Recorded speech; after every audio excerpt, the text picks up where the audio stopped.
Start with the Pledge of Allegiance, and Mr. Kiley, if you can take us through that. I pledge allegiance to the flag of the United States of America and to the republic for which it stands, one nation, under God, indivisible, with liberty and justice for all. Thank you.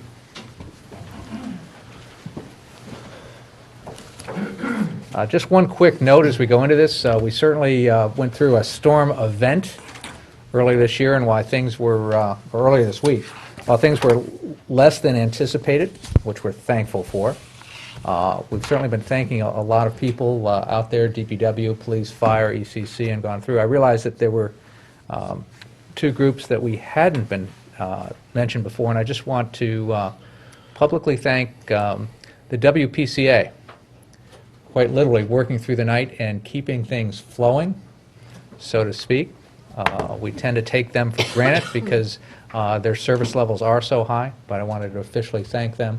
And under the context of keeping things flowing, one of the other groups that we seldom, if ever, say thank you to is the Aquarian Water Company for making sure that we had the water flowing through the town that kind of we just take for granted. I don't know any other way to say it, so I just wanted to publicly thank them for their work during the storm, but also every day of the year.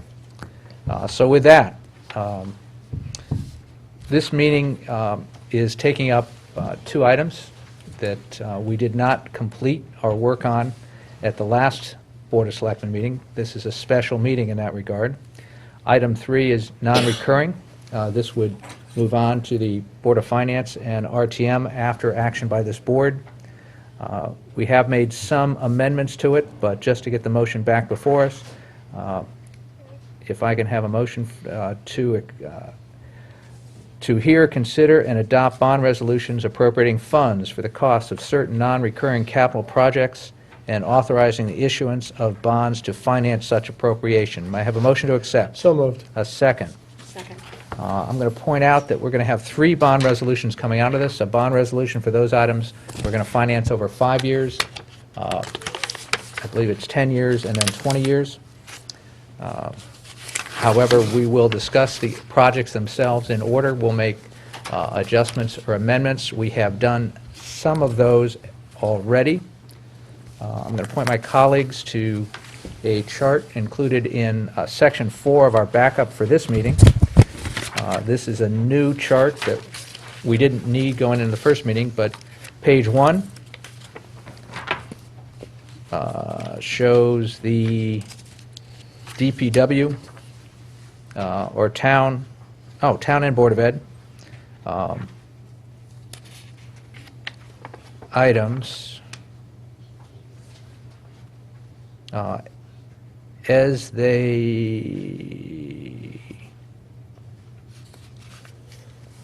with the changes that we have identified.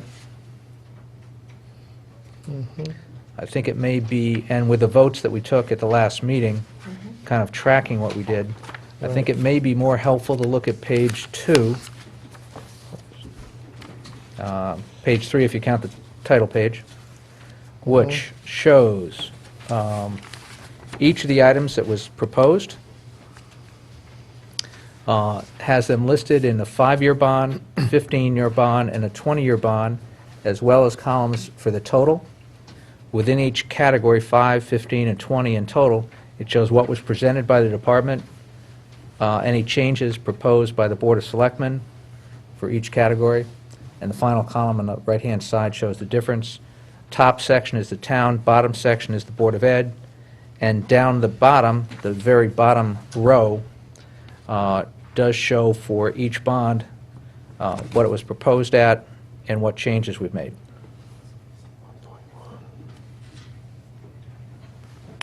Good. Is that clear for everybody? Yep. It is. Obviously, you're welcome to use whatever support or dot you want to look at. I'm to just kind of keep us moving forward on track. I'm going to try and work off of this sheet Sure. because it seems to me to lay things out pretty clearly and get us back to where we were. We have also, Section 1, we have a complete list of the projects. And back up for those, if you wish to go through that.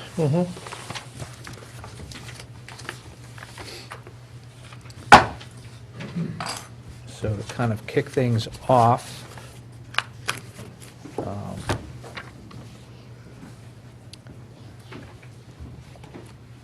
I'm going... Procedural question. Go ahead. I know this is a special meeting and it's a separate meeting than before, but if any of us had any appetite to revisit, I think we talked about this when we were voting or making these amendments last week. If any of us had any appetite or any reason to want to revisit any of the votes that we took, how would we approach that? Or it's not the exact same meeting, it's kind of a continuation, and we did not vote on the bonding resolution as a whole. So I believe we would be able to do that if anybody wanted to, is my understanding. Because we didn't vote on the overall motion, so what we have is a motion before us that's been amended in part. Correct. We did clearly identify that the intent for today was to let us revisit anything we wanted to. Right. Or not, and what I'd suggest is a process, which is my understanding of Robert's rules, is that if somebody, if we were going to reconsider a motion that had been before this and had been voted on, say amendment, Right. that if somebody on the prevailing side motioned and that was seconded, then we could revisit that. Okay. Otherwise, I'm going to suggest that, because they're amendments, it still takes a motion and a second to get them before us, so Sure. I think it amounts to the same thing, whether we consider amending the motion before us another way than is there, or whether they're going to revisit a motion that was made there. So I Okay. think that we're able to take up an amendment Okay. stance. And our most recent member of the RTM, who might be a little more versed in Robert, but because, basically, because we're a three-person board, a motion and second is still going to, either way, it comes out to the same. With a Constitutes a 50-member body, majority. you get two people thinking one way and two people thinking another, but Right. I think Right. this body, it's going to amount to the same thing no matter how we approach that. So the short answer is, yes, we Yes. can revisit or consider an amendment to anything before us. Good. The goal was not to limit that by any action we took at the last meeting. That was the intent that I think we all discussed. I think so, too. So thank you for that clarification. Would it make sense for us to, if there are any comments or any discussions around any of the items that we did vote on, would it make sense to look at them first and be able to check this list off as final, before we move on? What I'm going to suggest, which I think accomplishes the same thing, I'd just Sure. like to go down the list and Sure. see if we'd like to revisit anything. Oh, that's perfect. So we do things one at a time. and That's we- great. And for this meeting, we are going to try and come out of here with a vote on this whole thing, so it can move on to the Board of Finance next month. Right. So we will, any discussion on any item, no matter where it stands, amended or unamended at this point, we can revisit. Is Excellent. that okay? That's perfect, thank Sheila, you. you okay I'm with that? fine with that, yep. All right, then I'm going to ask that we take a look at the Pine Creek Dike Study. And under the heading of some new information, Mr. Michelangelo, I believe got an update from the Corps that possibly changes this number, or gives us this number in a new light. If you'd kind of update the board on that, please. Yes, approximately 2 weeks ago, Lori Pooley of my office and Dick Mahusky from the Flood and Erosion Board met with a team of about 5 people from Army Corps Engineers, and they have seen the site before, but this is probably the most thorough walking of the Pine Creek Dike all the way from the end of South Pine Creek Avenue, Old Dam Road, all the way to where it wraps around Salt Meadow condos there. And with this team, when we had a conference call with them on Friday, just 5 days ago, they were less committal on the $350,000 figure, and a couple factors gave them reason for concern. One was the number of improvements on the dike itself. A lot of the private property owners have built patios, access to docks, trees have grown. So that was one of the reasons for concern. And the other reason, when they, in the initial report that they did in September, they issued in September, One of the concerns is that it needs to wrap around further by Salt Meadow condos, not just to protect the sound and where it wraps around Old Dam Road, but to complete the picture, it has to go further than originally envisioned. So we tried to get a number out of Army Corps, so it's still the same formula, where they pay the first 100,000, and we split 50-50 after that. So we tried to get a committal from Army Corps, what was the level of extra, so to speak. Whether are we talking, is there definitely going to be more? Are you talking 50,000 more, 100,000 more?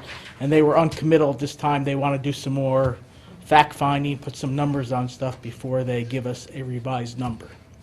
So the $350,000 number is there, with the caveat that that is not a firm number. It's to be determined. So whatever the best way to proceed is, I'm comfortable either way. If we appropriate money now with the condition that we come back for more, or if we just wait for that number, I'll leave that to the board. Okay, any insight or feedback as to the timing of any adjustments to that number? When are you meeting with them again? When did they anticipate completing their analysis? When might they have a more final number? Probably within about a 6 to 8 week time frame. Okay.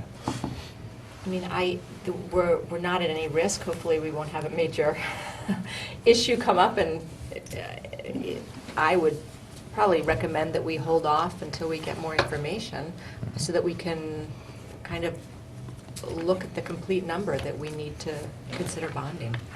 Okay. Mr. Kiley, any thoughts? I agree with that. I think it makes sense to see the full picture and the best available information for what the project will cost. And if it's only 6 to 8 weeks, that doesn't sound like a long period of time, and it sounds like something that we could revisit, before the end of budget season and still kind of stay relatively on schedule. And we would not have been starting anything without Right. that committal. That's the Exactly. issue. And let's just take a look at the process. Non-recurring is in essence a separate approval process from our annual budget. We tend to group these together and try and approve them at one time. They get done at different times. They in fact go out for bonding at different times based on what the finance department does and when we have completed the project and have an actual number. So if we finish something for less, we're only going to bond the lesser amount, not the full amount. In this case, we can revisit this. It's less important how it relates to budget season, but we can literally take any one of these non-recurring items at any month of the year. We tend to do them all at once for our comfort factor, our historical process, and our custom, but it's not a finance requirement that we do that. Right, and it sounds as if the number will go up. Is that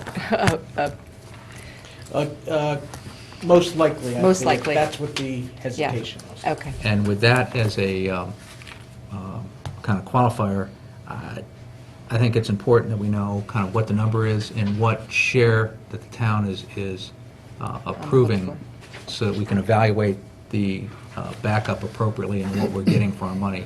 To approve part of this and then say we could turn it down later because we won't have enough money just seems more work than we need. So with that, and it seems like we're all in agreement, and Joe, thank you for bringing this before us today, too.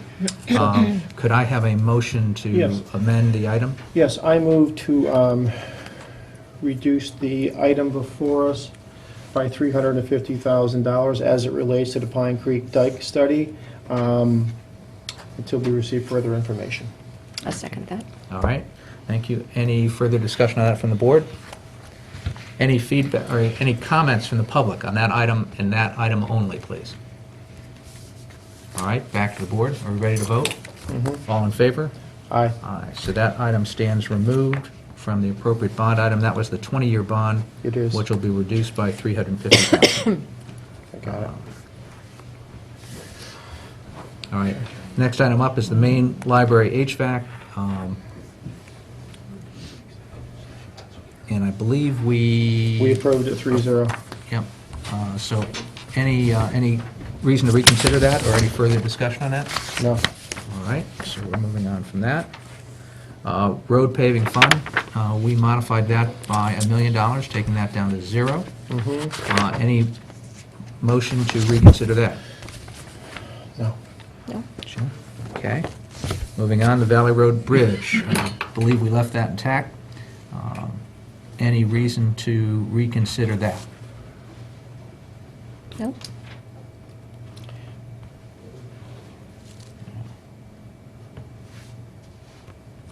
All right.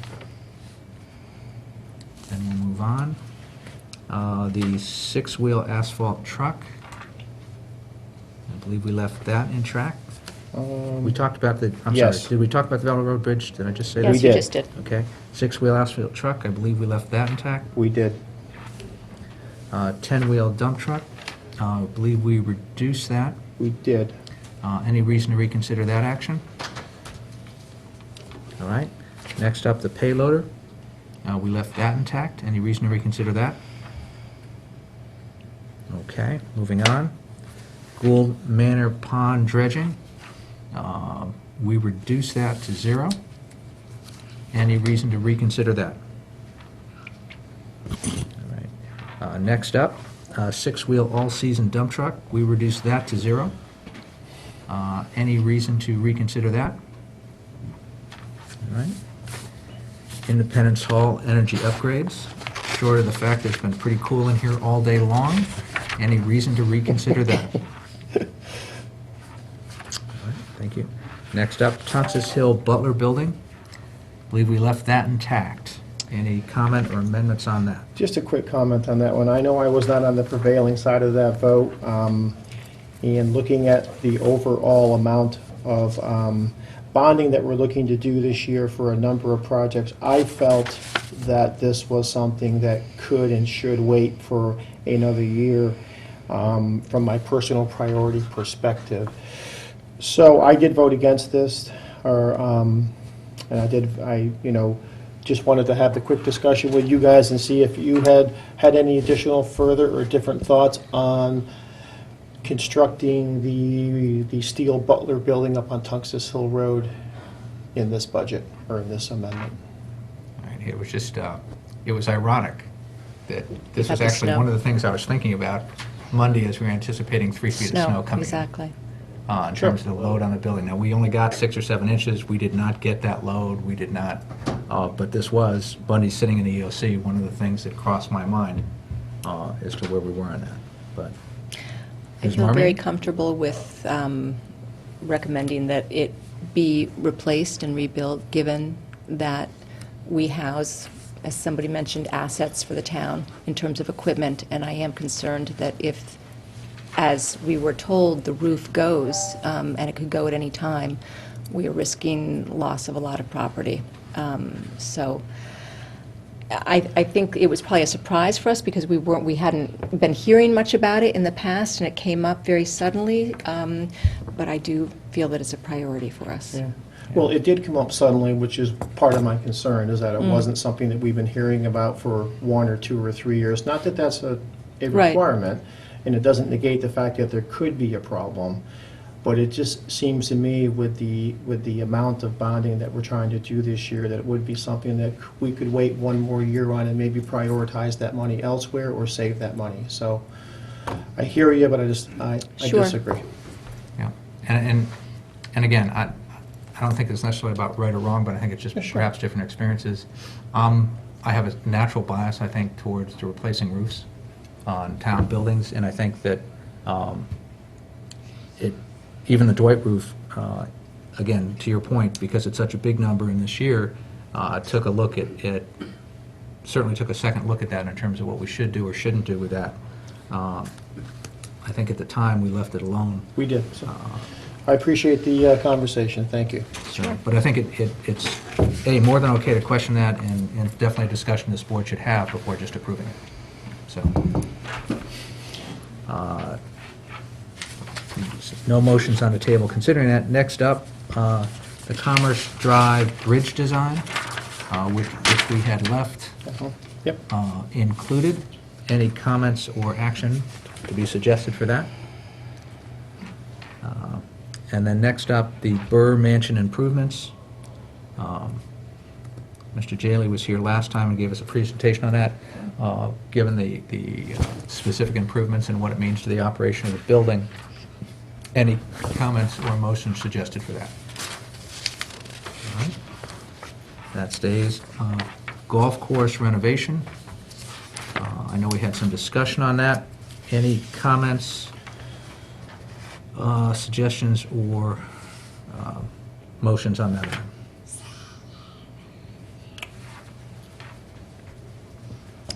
All right. The fire pumper. Now, I don't know if we had much of it, as I remember, sirs, we didn't have much of a discussion on that, but I think we all had talked about that in prior years, because this is priority. not the first time this has come up, and Right. it is a public safety issue, and my memory, if my memory serves, the collective consensus was that we should include that for those reasons. Absolutely. We talked about that at this table last year, and that was the consensus that we had to move ahead with this. Okay.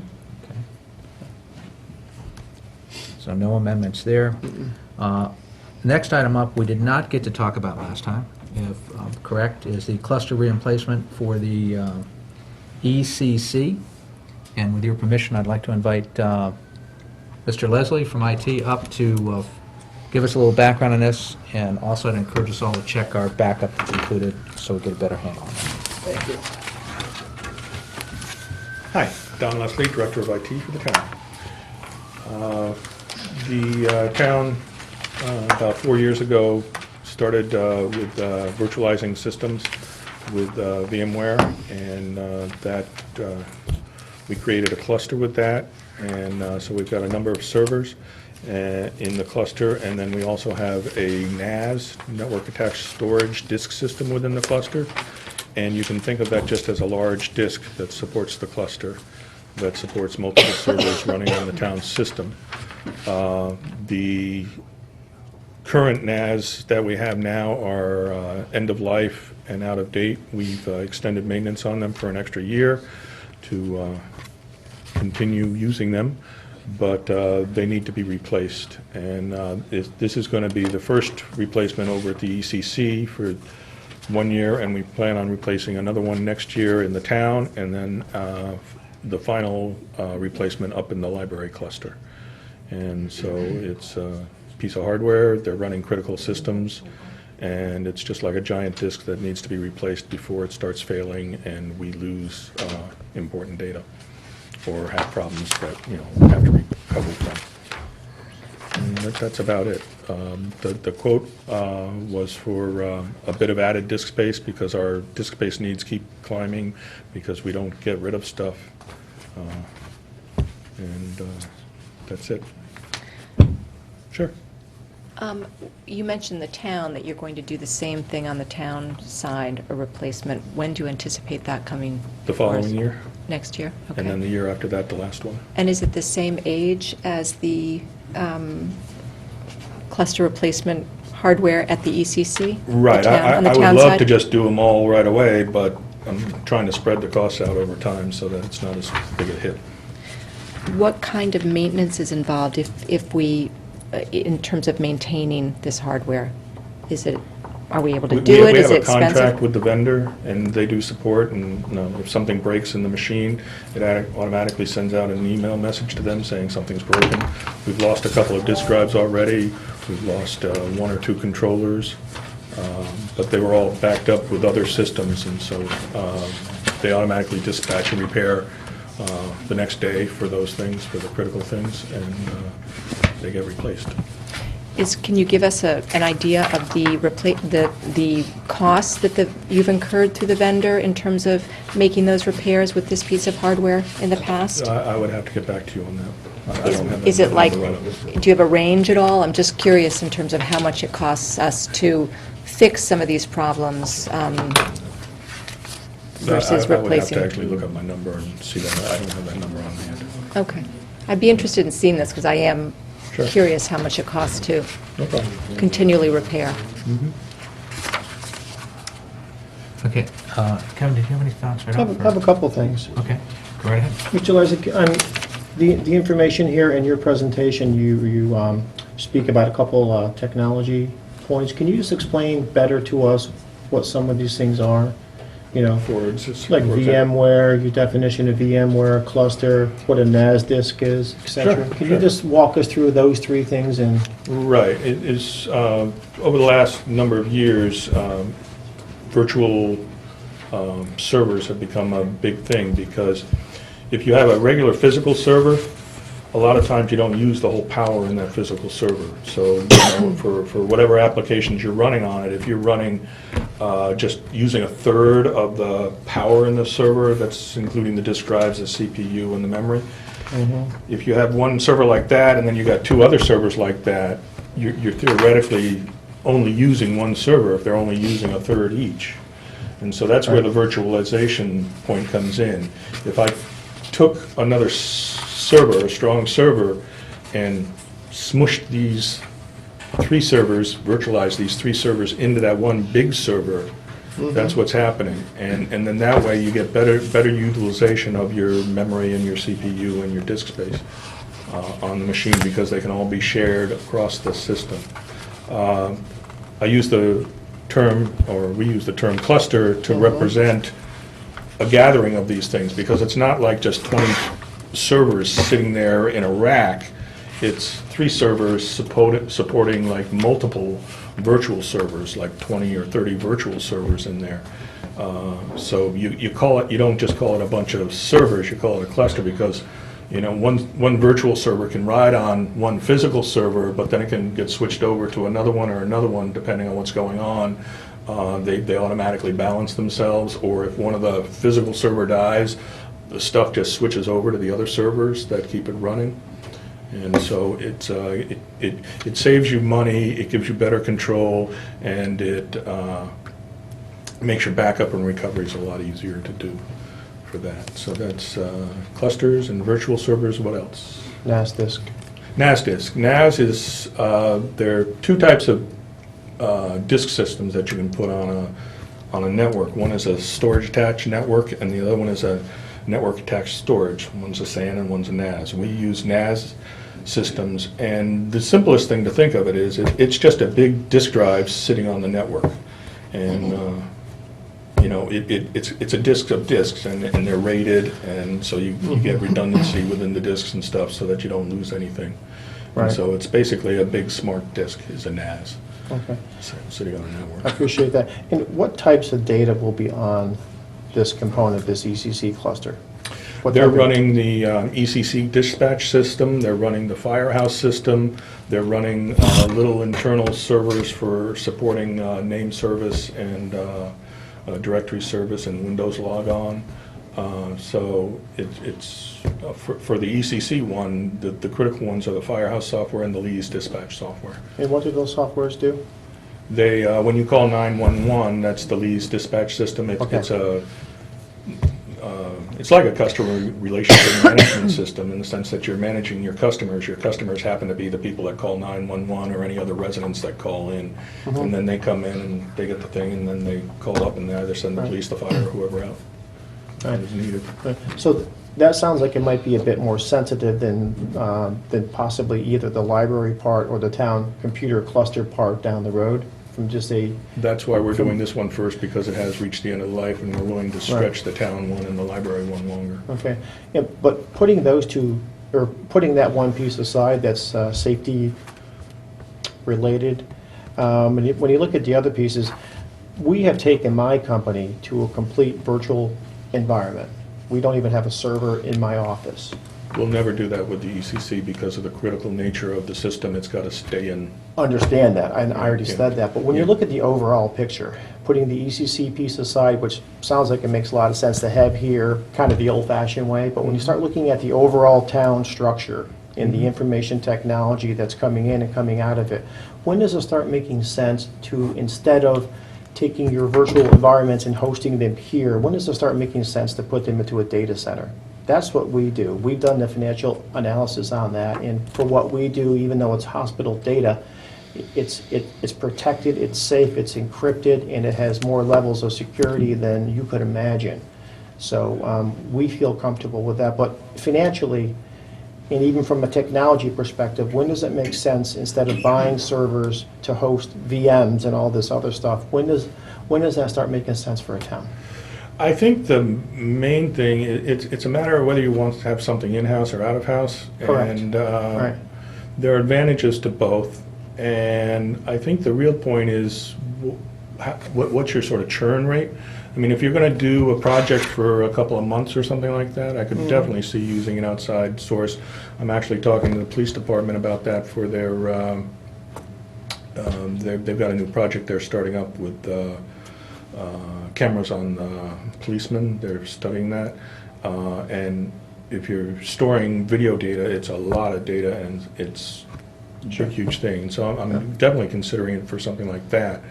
I sort of like to keep things in-house, is a bit of my personal preference, because you have a lot more control over it. And so I feel that, especially the ECC, as we talked about, is The critical. ECC I'm not concerned about, The but... town, yeah. I'm critical, because, I mean, it's, you know, if all these companies have failed at one point in time, and if a company fails and we're a small little player in that company, we're on the bottom of the restore list type of thing. And for like the Munis financial packages on our disk system, part of it is on our disk system, that I'd want to keep that there. Or like the QDS tax software,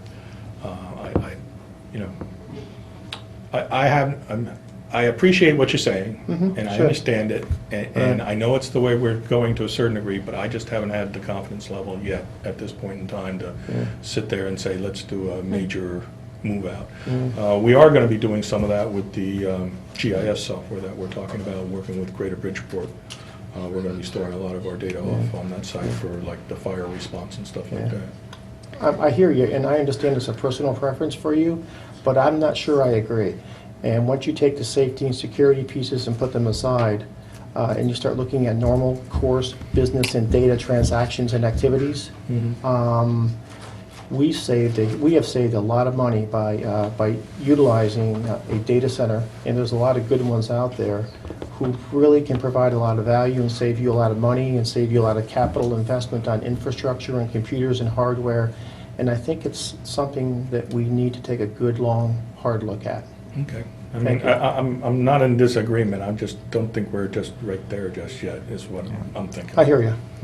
Might I Thank you. suggest Thank you. that we ask Mr. Leslie to come back with kind of a more complete rationale on why that is, because rather than going back and forth on opinion, you've got some numbers in terms of what your company was Sure. based things on. Mr. Leslie isn't in a position, I don't think, today to present his Oh, no, numbers. I and don't these items expect are a him little to. bit. Well, I think the conversation is valuable. Yeah. Yes. I'm thinking that let's have it when we have it. Can I suggest that we pass the ECC one, because we are in agreement the fact that the ECC is a critical spot and Yeah. needs it, and that's the only one that's up for today. Yeah. Yeah.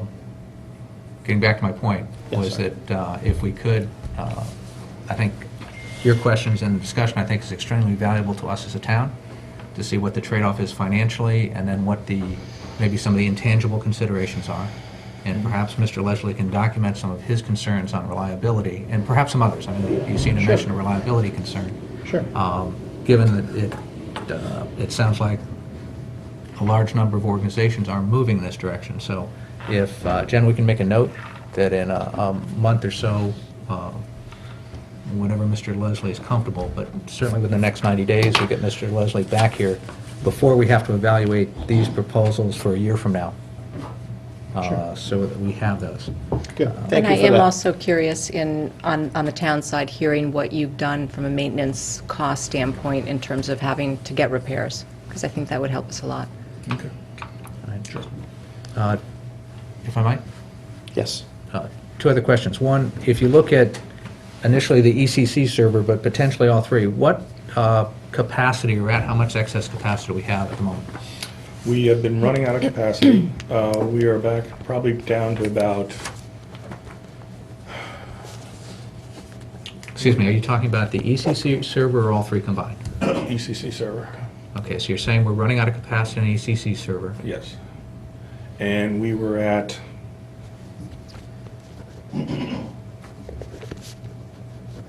let me just get back to you on that, because I don't want to make bad numbers here. It was like, originally we had 12 terabytes, and now we're getting up to like 20 terabytes is what we're trying to do for the UCC, especially with this fact that they're saving everything, and they're taking lots of pictures and everything else like that. Okay. But, so. One, relative to capacity, you said we ran out of capacity. How did we, that sounds like we're at 100% capacity. We're more like at 80 or 90% at this point in time. Okay, when we run out of capacity, what does that mean and what do we do? It means you filled up your disk and you get a new, you find space for stuff, if, you know, it's, you filled it up, you gotta do something. You either buy a new one with more space, or you buy a Store it. different model and add it on to the one that you're doing. Okay. That would be my understanding, so thank you for the technical explanation. The issue then becomes, if we ran out, we're at 100%, you just said we ran out, what do we do? We didn't buy a new one, because... We actually took the leftover Board of Ed equipment and merged it into our system to give us a bit of breathing space. Okay, so physically, we're using not just these 3 physical servers and clusters, we've got 4? No, we chopped up the 4th one and took the pieces out of it and put it in ours. So there's still just 3 clusters, but with a bit more disk space in it. So we increased the disk space in our ECC server. Right. All right. Do we have a 5-year plan in terms of what the police department and fire are planning on doing? So we know what applications they're planning on bringing on, what applications they're growing with, and know whether what we're going to buy, what's proposed here, is enough to get us through the next 5 years. No. That's, So I will get that for you. yeah. Okay. I mean, we were working off of historically what's been happening, and we estimated what we were going to need in the future, and that's where we Okay. came up with Do you have that, any of those estimates in writing that can be presented to this board? I can get you something, yes. Okay. Because you just mentioned that it looks like they're taking... More photos. More Yeah. photos and also saving more data, both of which I understand are high storage items. Do you have any projections from the police department in terms of where they're going? No, we just looked at their trend for the last 3 years and said, okay, they're eating about 20% a year, and we need, you know. Okay. Did you have a chance to sit down with them, look at their discussion, and see whether they're planning on increasing that or not? Increasing their rate of growth? Talked to them, because- I mean, I didn't talk to them specifically on this topic, but I've been in conversation with them. They haven't mentioned any other initiatives that they have at this point in time. Okay, perhaps we should ask them so we can make sure that's clear. Yeah, I mean, that's one of the things I'm hoping for the IT steering committee to take on. Right, but I don't think we need a committee just to talk to the police department, ask them what trends they have, what applications, because we're talking about one disk Right, server. yeah. We don't need a whole committee to do that. So to me, the question is, frankly, are we buying the right server? Is $105,000 the right number? Are we buying something that we can expect to last 5 years? I know at least it sounds like from what you're saying, that the server itself will survive 5 years physically and keep operating. So its operational life cycle is 5 years. The question is, given our growth and our need for data storage, specifically in public safety, are we going to be in a position to need expanded server capability before 5 years, and how do we plan to deal with that when we get there? Okay. Second, what's the physical location of this server? It's in the bottom of, it's in next door to the ECC office space, and there's a little closet there we call the computer room, and that one's there, and then the town cluster is down here in this basement, and the library cluster is up at Fairfield Woods. One server at a time. Okay. Both, it's interesting that you picked 3 locations that all flood. My question is, given does this server have to be right next to the ECC? Okay, is there a rationale on why we're putting it in the basement in a floodplain? That was where stuff was. I mean, that's where the data lines come in for the state data lines and stuff like that. I mean, we've had a little bit of discussions about moving the ECC and moving the town computer center out of the floodplain, which to me makes a lot of sense, and I've always been for that ever since I got here. Yep, makes sense to me too, and I can say Yeah. the same thing, and that's why we're having those discussions. However, with respect to this piece of equipment, since it's storing data that's this valuable, We did don't, we we don't explore... have another easy spot to put it because of the systems that, the data communication systems that are going on at this point in time. The data lines that are coming in to the center at this time, we would have to do a major reconfiguration of the center, which, like, if we move it, that would happen, to bring in data lines and make changes to it. So, and the question is where? I mean, in what location do we put it? I mean, you know, we've got limited buildings, and they all have their pros and cons. And I actually looked, when we were looking for the library cluster, where to put it. I was even considering putting it up on Congress Street, but that was too far out of the connection area to make it a viable situation. So it's a matter of, you need to have it in a place that's got good data connectivity, like along Route 1 or along Black Rock or along Route 59. They've all got big data lines because they're going along those lines. So Did you talk to police about where else in their building they could put it? I wouldn't, if you're going to go to the trouble to move it, I wouldn't put it in the police department. I wouldn't put it anywhere south of 95, Route 95, because it's all in the floodplain. And so, even if you put it upstairs, their utilities come in the basement, so if it blows out their electricity, you're messed up. Why are you messed up? Because, if I've got my computers up here, but all my electricity, all my circuit breakers and stuff come down here and feed the computers, if you flood the basement, you kill all your electricity, and so you lose the computer systems upstairs. Okay, so you're saying you had this conversation with Ed Bowman and with the police department? I didn't need to have that conversation with them. This is just obvious. You don't, to go to all the expense, it's going to be a major expense to move that situation. You don't want to just put it upstairs. I sort of have that at the fire department, but it's you don't want to, Okay, is there some reason? because of the floodplain. Yeah. I just don't want it in the floodplain at all. Yep. Some reason you didn't talk to Ed Bowman or the police about what your thoughts are on this? I thought it would be so obvious that everybody would agree. Okay. I'm more than happy to. I will, if you want. It's probably a good process and procedure to talk to the people in town that know the most about what they're thinking about, as well as the most about power distribution and the impact of flooding in a given building, to make sure they're all... And it's not just the power, it's like if your data lines come in the basement and then you ship them upstairs, you're still susceptible to the water and the data lines down in the basement. Yep. It's probably a good idea to talk to people that know most about the police plans and the power distribution system, so that everybody's thinking on the same page. A, so you know what they're thinking about, Yep. and B, so they know your concerns and can take those into consideration. I think the idea of suggesting that it's all obvious is a difficult proposition. And the lack of communication between departments and organizations has been the root of many problems, both with our town and other organizations over time. So I think we definitely need to have that conversation. Okay.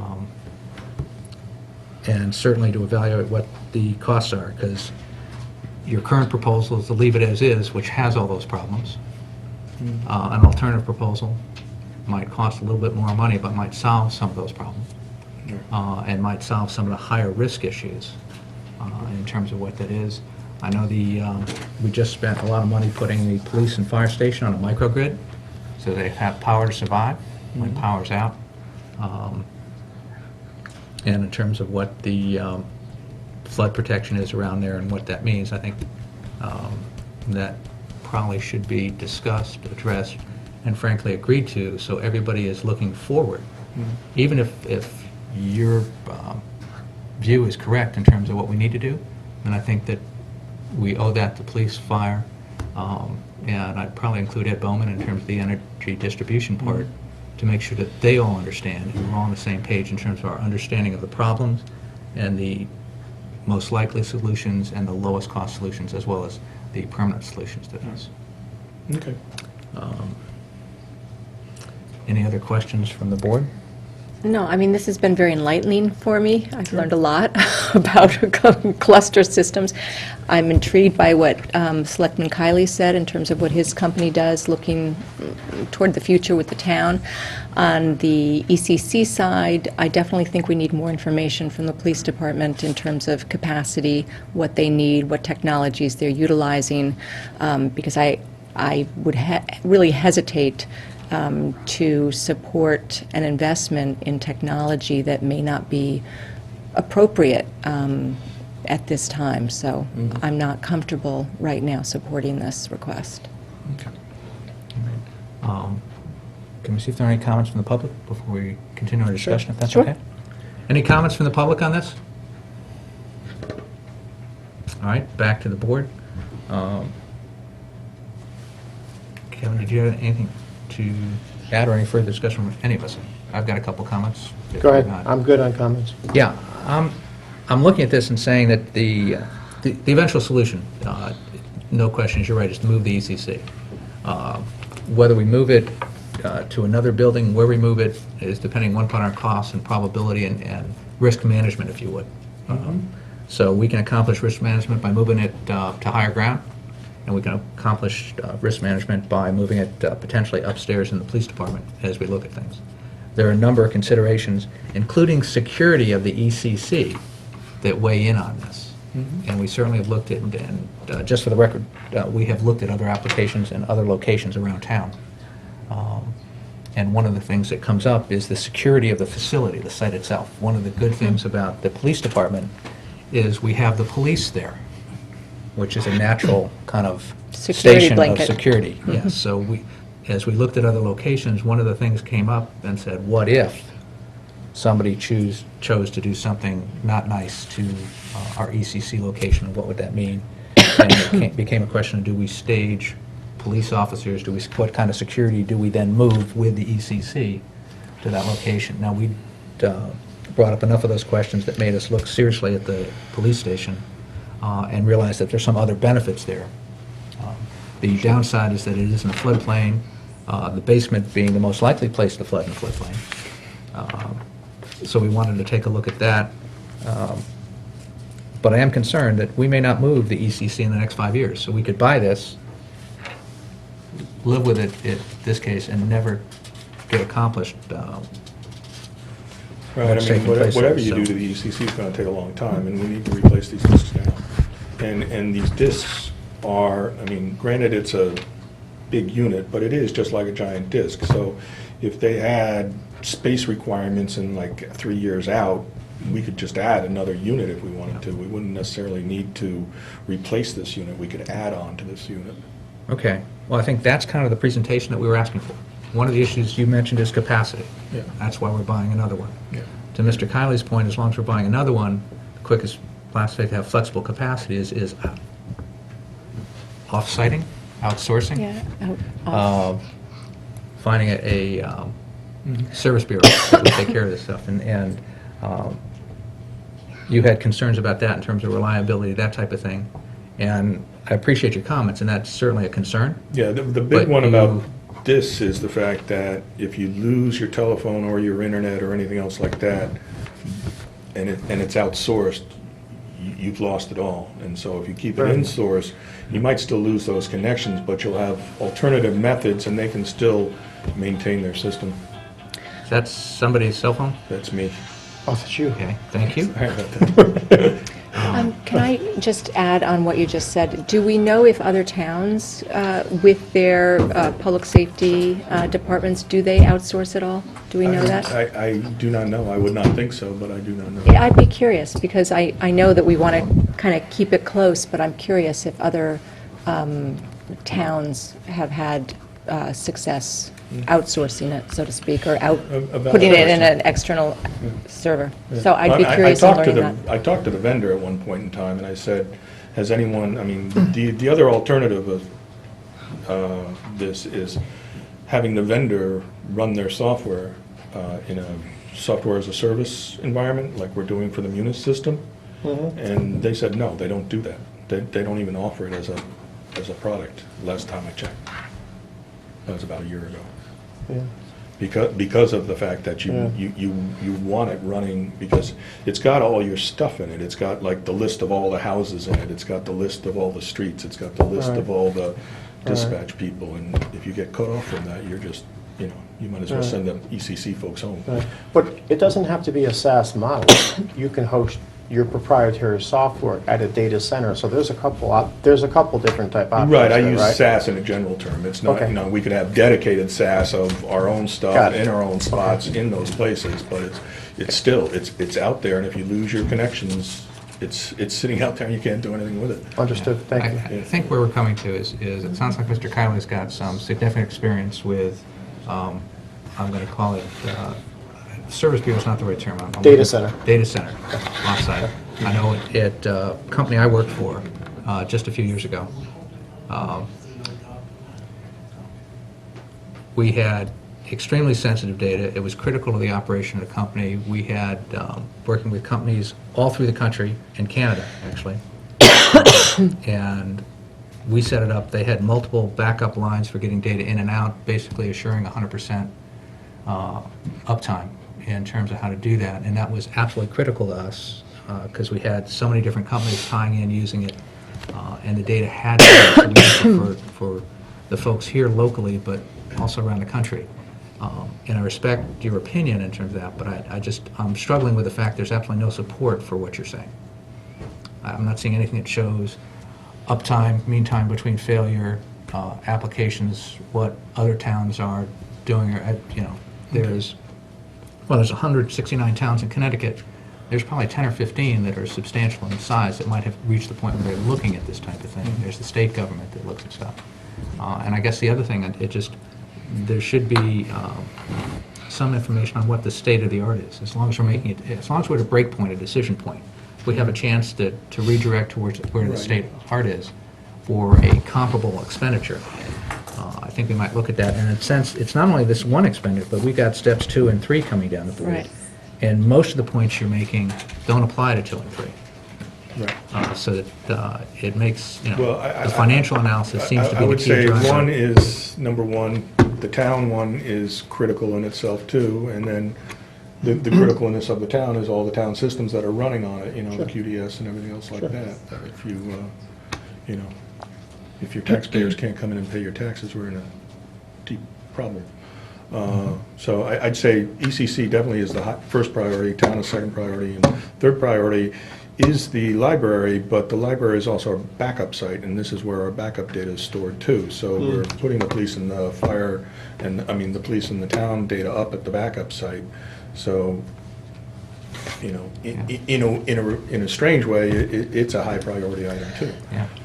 What I don't see, Don, is anything in front of us that shows what the planning is over the next 5 years, what accounts for the growth, where we talk about where we are now from a capacity standpoint, where we're trying to get to from a capacity standpoint, where we're trying to manage these 3. Is it cheaper to buy one big one rather than 3 of them at this point? Or 2 rather than going to 3? Where's the analysis that shows this is the best approach for us in an organization our size? As well as from a reliability standpoint. Yeah, well, where's the NASs can't be split up. Yep. I mean, you. Mr. Leslie, if you'd let me Sorry, finish sorry. before you All right. dispute it. I'm just missing where the analysis is that shows that, because up until this point in the presentation, you haven't made that point. Okay. You could be right, and I certainly wouldn't dispute your technical explanation there, but my question is, where is the explanation, rationale, presentation that shows this is a well-thought-out approach that deals with the next 5 years in terms of the best way to handle all these pieces? Given the rate of change in public safety, we're looking at radios, we're looking at technology, we're looking at body cameras, as you pointed out earlier. There's a phenomenal state of growth there. So my question is, what makes the size of server that we're buying the right size, or what makes it kind of a component size that we can add on to readily?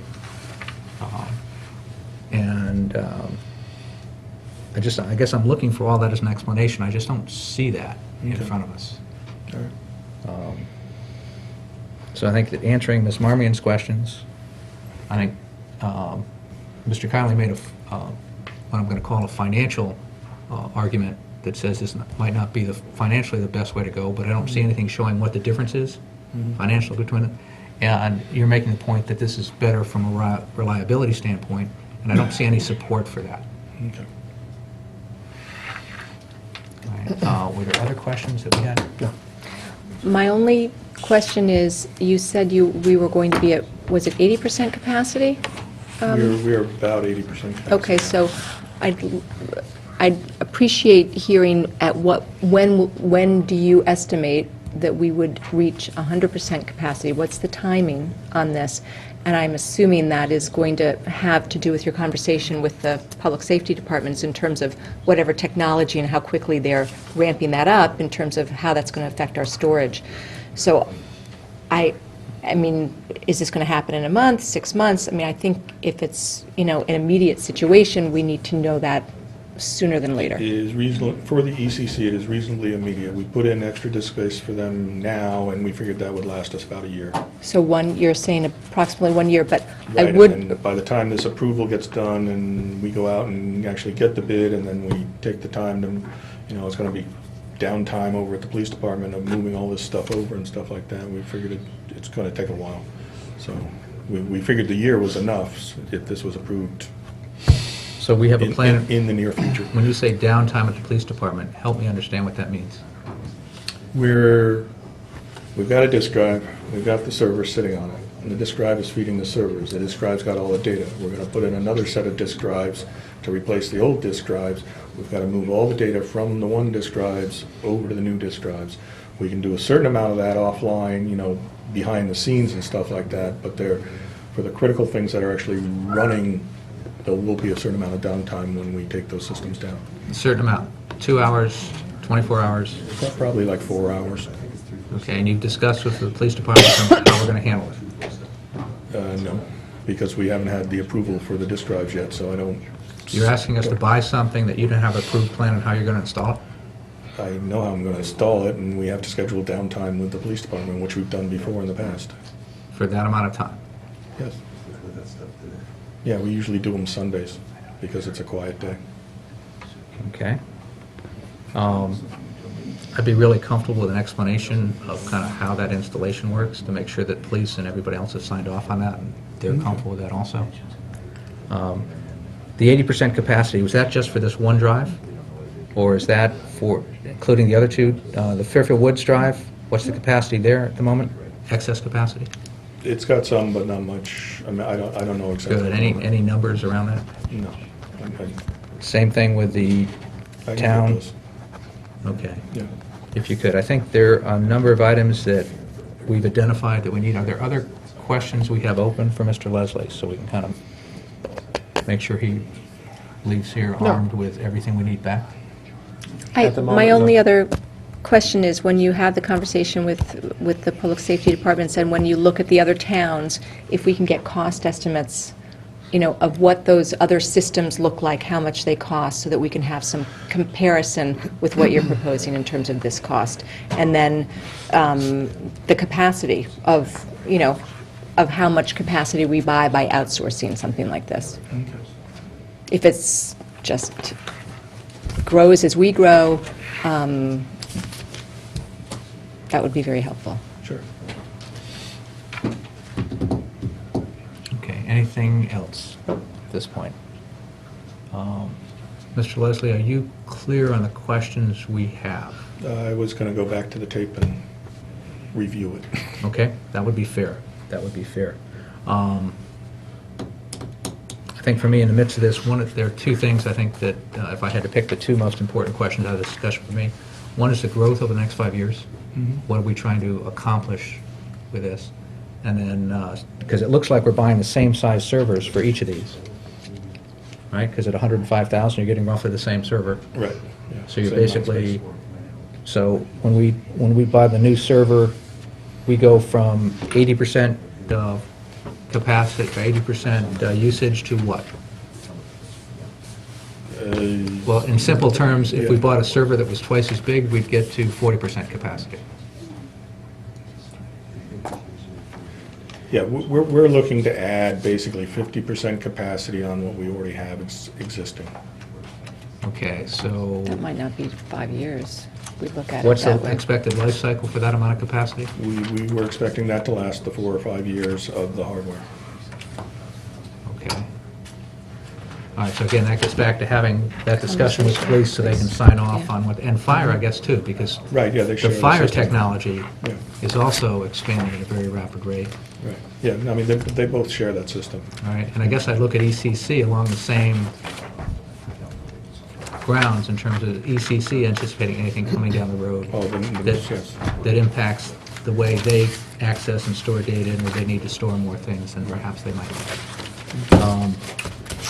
So that, growth is one. And then, I guess I'd like to see some information on reliability, what the reliability is for us having the server physically located on site versus Mr. Kiley's argument for it might be financially more feasible to have it off-site.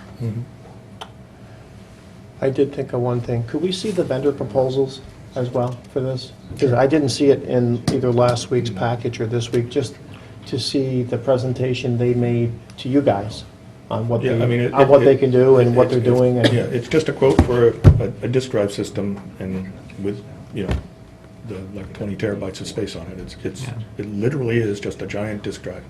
yeah, I'd like to see that. I'd Thank be you. interested, and I know that we're looking more at capacity, that we need capacity, but I would like to look back and see how much it's cost us in a year, perhaps, in terms of maintenance or repairs or anything else that's going on, just to see, because when you look at that, you add that on to the investment cost, because we'll have the same issues, but... Total if- cost, yeah. well, Yeah, sure, but if we right. look at what Mr. Kiley had mentioned in terms of the system of outsourcing it, it may be, in the end, less expensive if we take away those costs that we pay for maintenance to the vendor.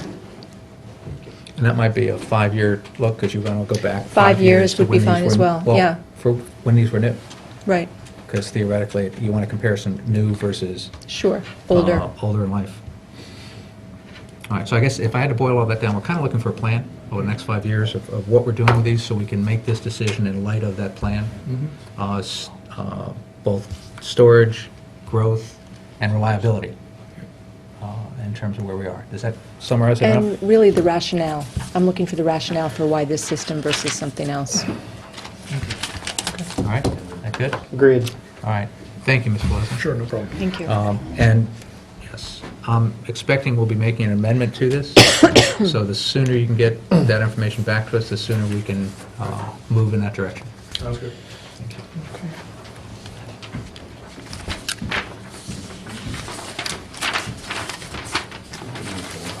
All right, is there a motion at this time?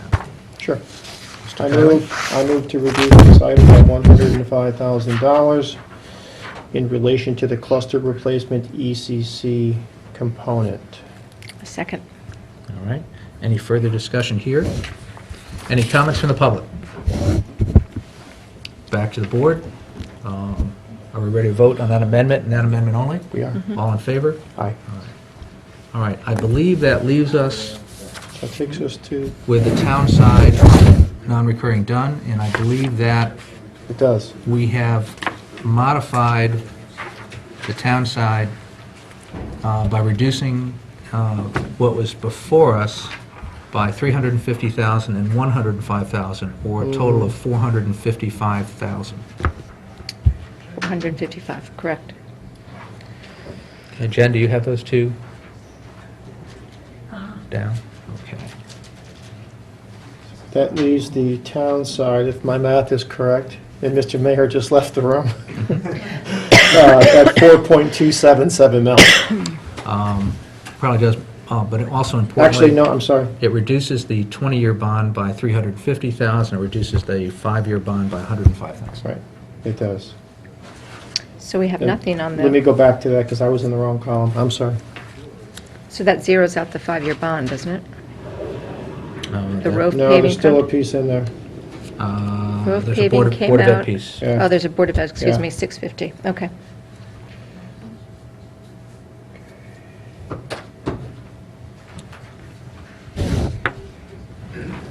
It looks like it's, let me get my calculator here, just so we have the right number, if you don't mind.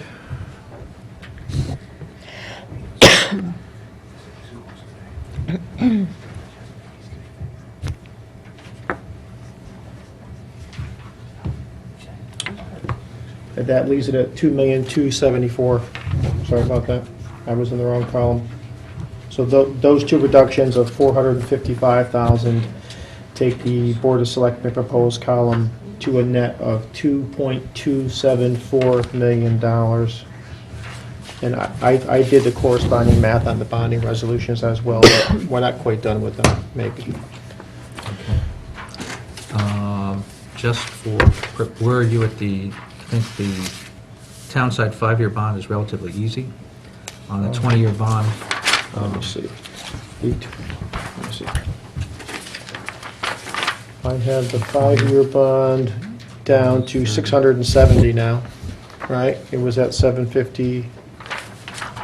Make sure I'm on the right one. I have no, 650. that's the Board of Ed number. This one goes to 0. Yes. That goes to That's 0, zero. but Yeah, All right. I was giving you And the the this total. grand total. total is Yep. 650. So 650 is the Board of Ed number Right. alone. So 755 is what you're subtracting from, that gets us to 650, 650. correct. Correct. 650. Yep, And you're now the right. same math on the 20-year bond, we're subtracting 350. So the town, instead of 2,220,000, is actually 0.870. Thank you.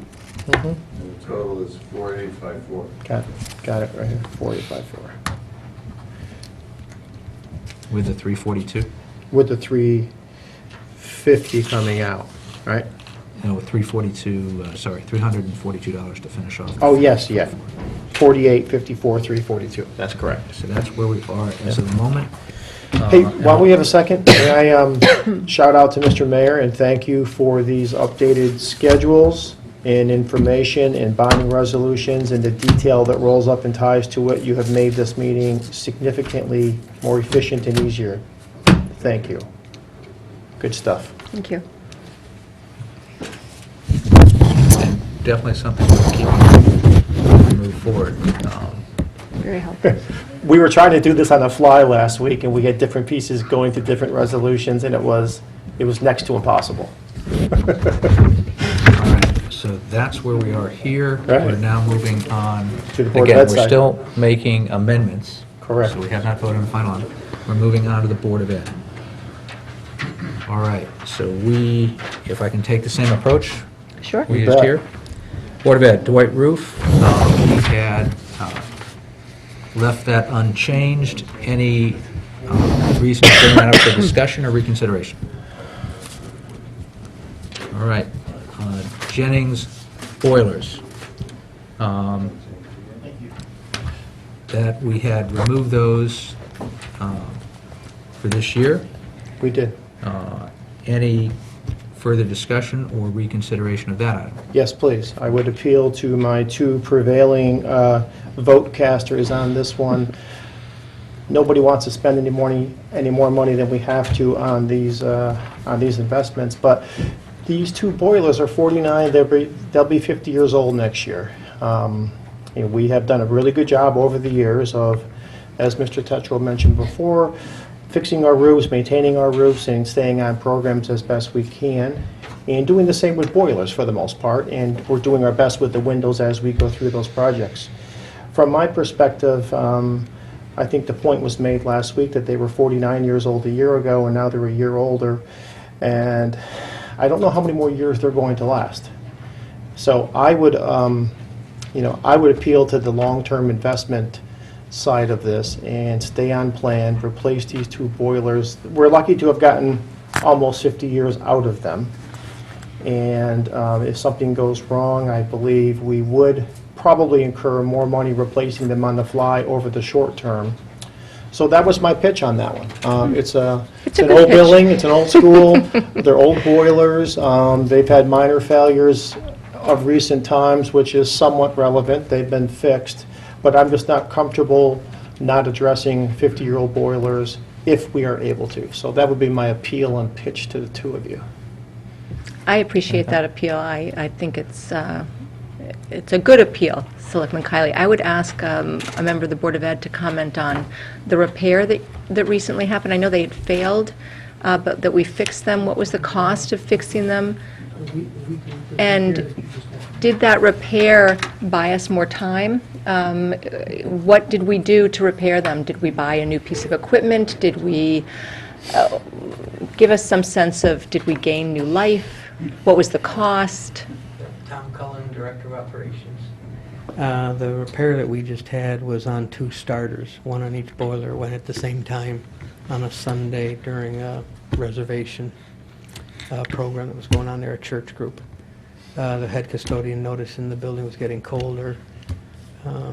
We tried to call our staff in, who were unable to come, so we had a contractor come in and look at it. He bypassed both starters to at least get the boilers running, and then our own technicians came in, bought the equipment, and replaced the 2 starters.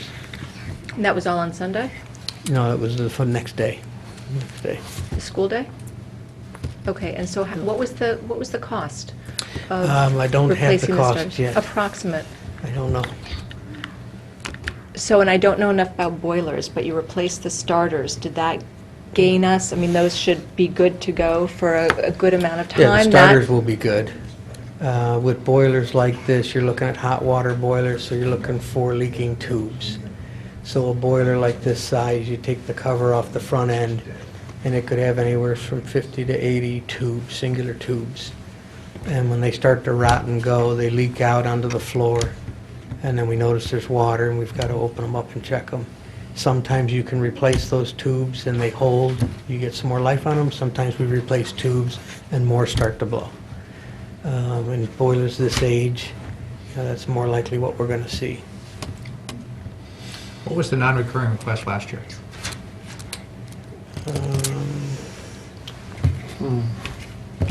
I don't have that with me.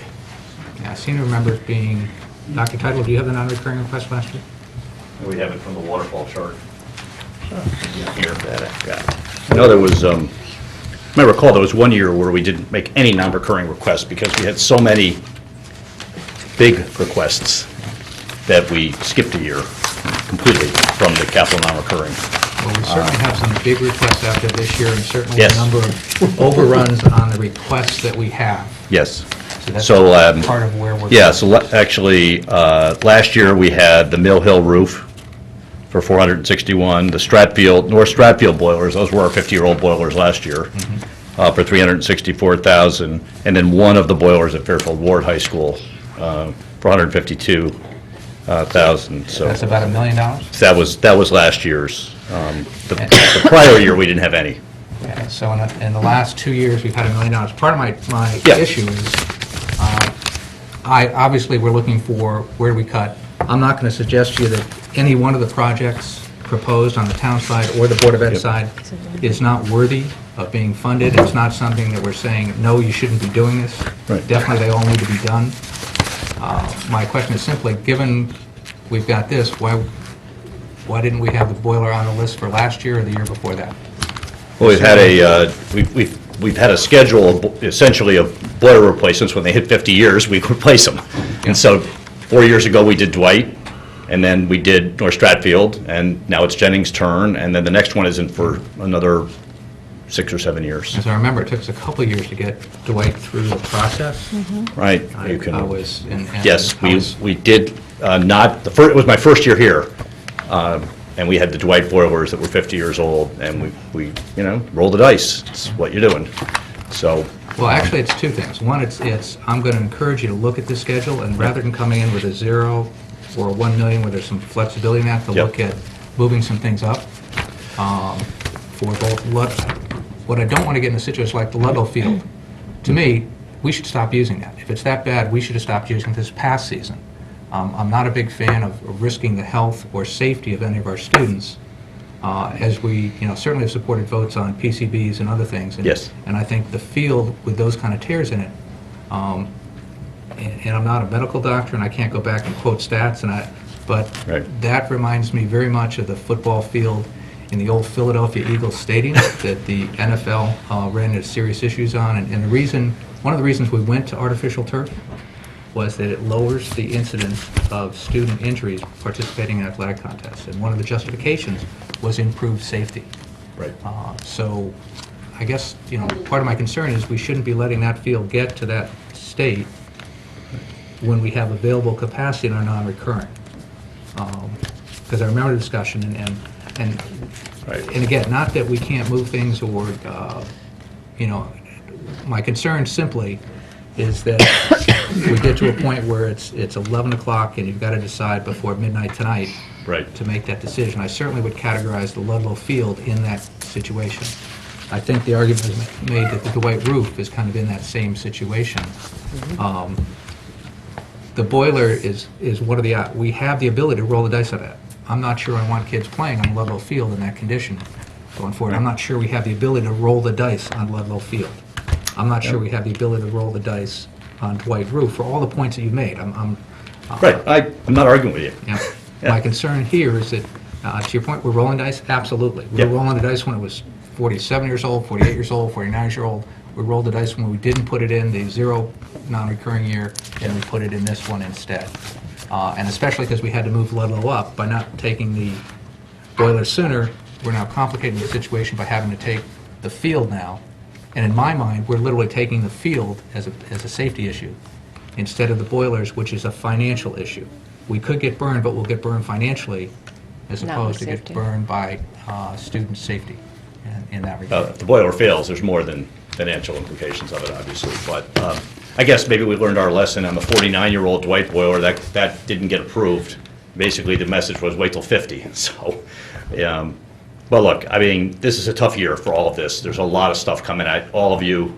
I don't envy you being in this position. Our job is to advocate for what we think we need. You guys decide what the priorities are, and we move ahead with it. Well, So- and again, just to be clear, Yeah. there's nothing on here that shouldn't be approved. Right, oh, That's not part of the decision. I appreciate that. The issue is, it's not that it's suggested you brought this here 2 years earlier than you should have.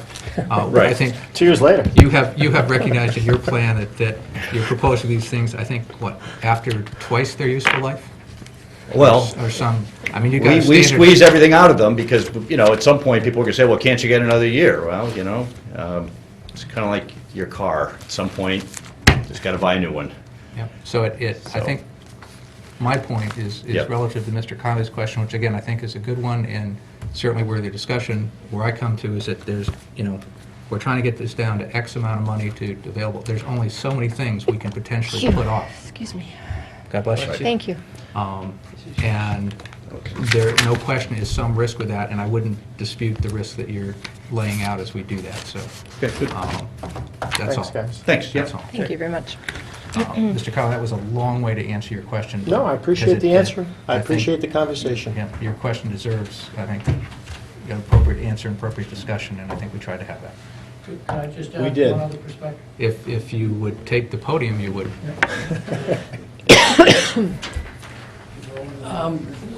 On the boilers in particular, yes, we would advocate that you do it for all the reasons that Mr. Kiley said.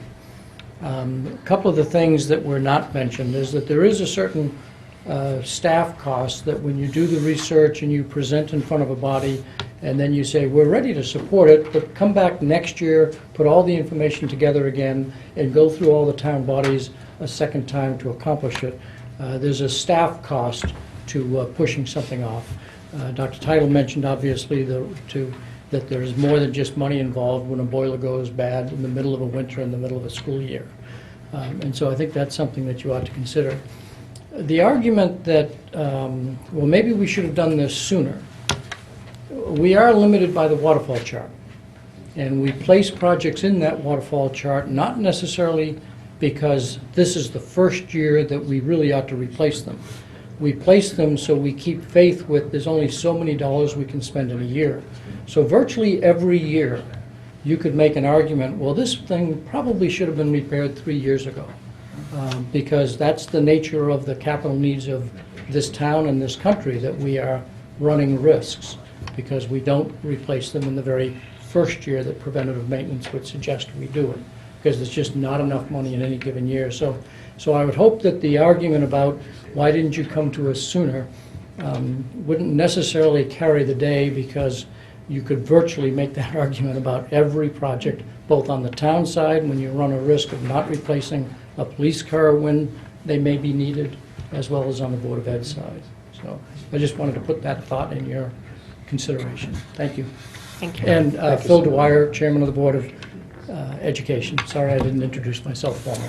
Mr. Dwyer, thank you, but, and just by way of partial response, the issue is the fact that there was 0 and 1 million in the non-recurring the last 2 years, which is significantly under what we typically look at.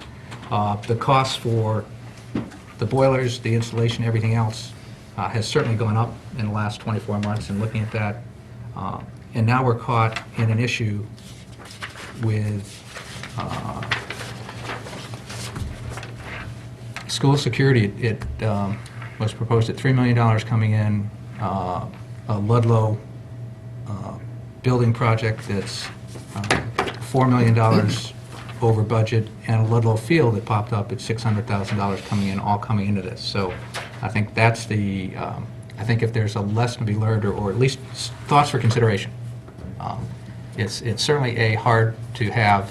It's a lot easier having 20/20 hindsight than 20/20 future sight, so no question with that. I also think that in anticipation of some of these things, if we have a kind of a hole to fill in non-recurring, I think we need to look at some things like this and say, can we move up kind of one boiler or one this when there's time within that? It's always going to be a challenge, but I think by, in this case, we rolled the dice. It did get caught on the Jennings boilers. We got caught on everything else. School security, Ludlow's $4 million, the Riverfield $2 million, the Ludlow field at $650,000, all those things coming up, and definitely putting some sticker shock in my mind, and I don't mean to speak for the board in that, but that's just a lot of things hitting us all at once. And I know I was one of the folks that argued against delaying Dwight boilers when we were looking at that, so it's not just the project itself, it's everything around it. And I am certainly not an advocate of going back and changing your plan so you now plan replacement at 51 years instead of 50 years, because we're sure we're going to get another 12 months out of each of those. That is not what I'm saying. It's literally looking at the financial issues approaching the town this year and seeing what we can do. That's all. So I don't, I thank you for raising those points. So with that being said, any motion to reconsider on the Jennings boilers? All right, thank you. Moving on to the Fairfield Ludlow High Field, we had left that unchanged, $650,000 in the budget, or in the non-recurring proposal. Any amendments to make to that? Thank you. Next up, security and safety infrastructure. That was originally proposed for $3,222,428. We had made an adjustment, cutting that in half to reflect that that was a 2-year number, and that we could, with the superintendent and Board of Ed consideration, identifying how much of that could get done in 1 year, and basically cutting the second year of funding so that we could basically time that for a year, 1 year, 2, with a full expectation that that $1.7 million number would be back before this board next year in the non-recurring budget. Do we have any consideration to make for that? No consideration, just a quick comment. When we voted on this last week and made the adjustment, the superintendent and our deputy chief were kind enough to go out into the hallway or down the hall and do some math on it and look at the project and, come back into this room and say, okay, we can do this. So I think part of the conversation we had last week was we're grateful for that, but we wanted to afford you the opportunity to take it home for a week and take a closer look at it if need be, and come back tonight and let us know if that still stands, if you're still good with that number and those components, and just give you that chance. Thank you. I appreciate the opportunity to do that. And Deputy Chief will speak, as we wanted to run this by the chief himself to make sure he was on board with it. So I'll let him speak to that. And we definitely had some conversations about it, and we are very comfortable with this. The slightest concern came up that, okay, if we have to wait till year 2, we may miss a few holidays that we could have gotten some stuff done, but I don't think that oversights, the difficult job that you have in front of you. So we're very comfortable with the split that we've made, and we've had some more detailed conversations about how we can split this project up and get it done in 2 years. Okay. I also appreciate the fact that I believe the way you have the bond resolution set up is it's a chunk of money, and that if for some reason we can get a little more done in something, a little less somewhere else, we'd have that flexibility. That the components that are listed on the full project are not individually listed in the bond. Right. And that really helps us because, until you bid some of this, you don't know what it's going to cost. So it really ensures that we can get the work done. Gives you a little wiggle room. Right, Okay. right. But there's still a bottom line to be hit. Absolutely. If I can offer one, two, three thoughts. I agree with Mr. Kiley in terms of thank you for coming back with that. Second, just to be clear, we are not defunding anything that was going to get done in the next 12 months. Right.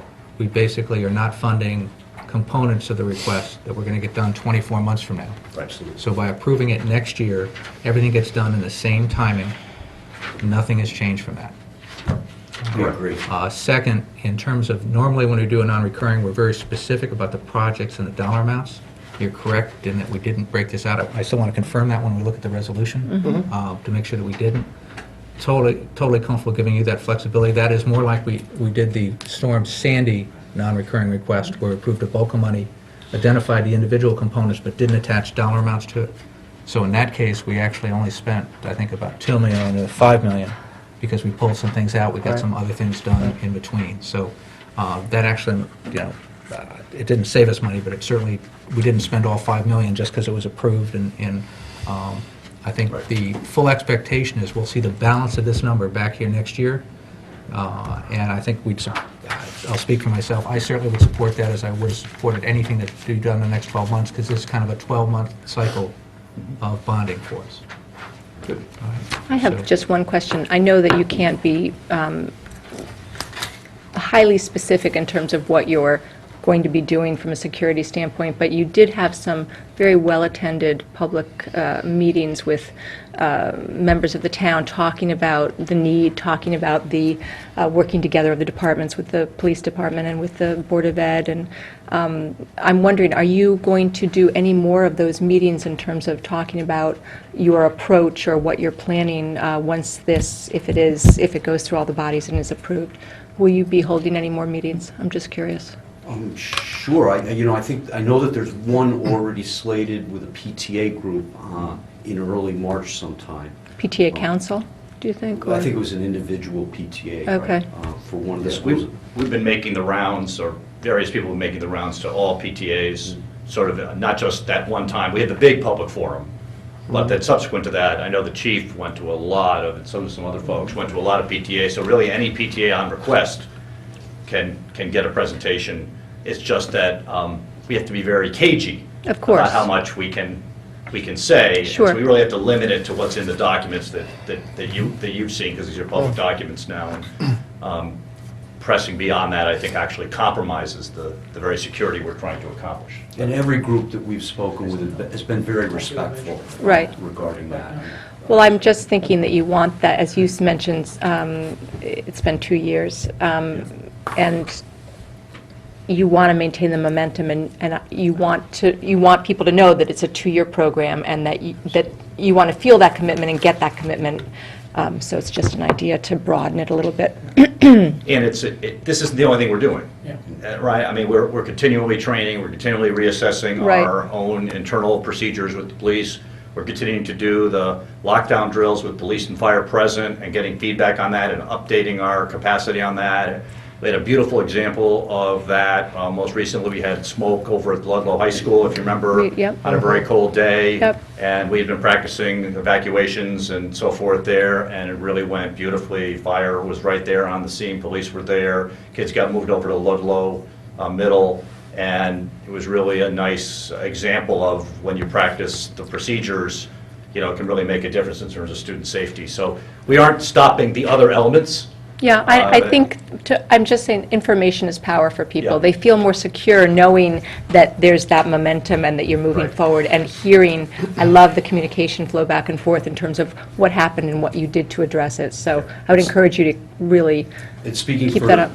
comfortably speaking for Chief McNamara, we will never turn down an opportunity to interact, whether it be a small group or a large group in our school system. great. I just want to make one other comment. We had normally budgeted the non-reoccurring or aimed at like $2 million a year so that we would time our projects accordingly. The security bumped that up to 5. The adjustments we've made brought that down to about the mid-3s, give or take.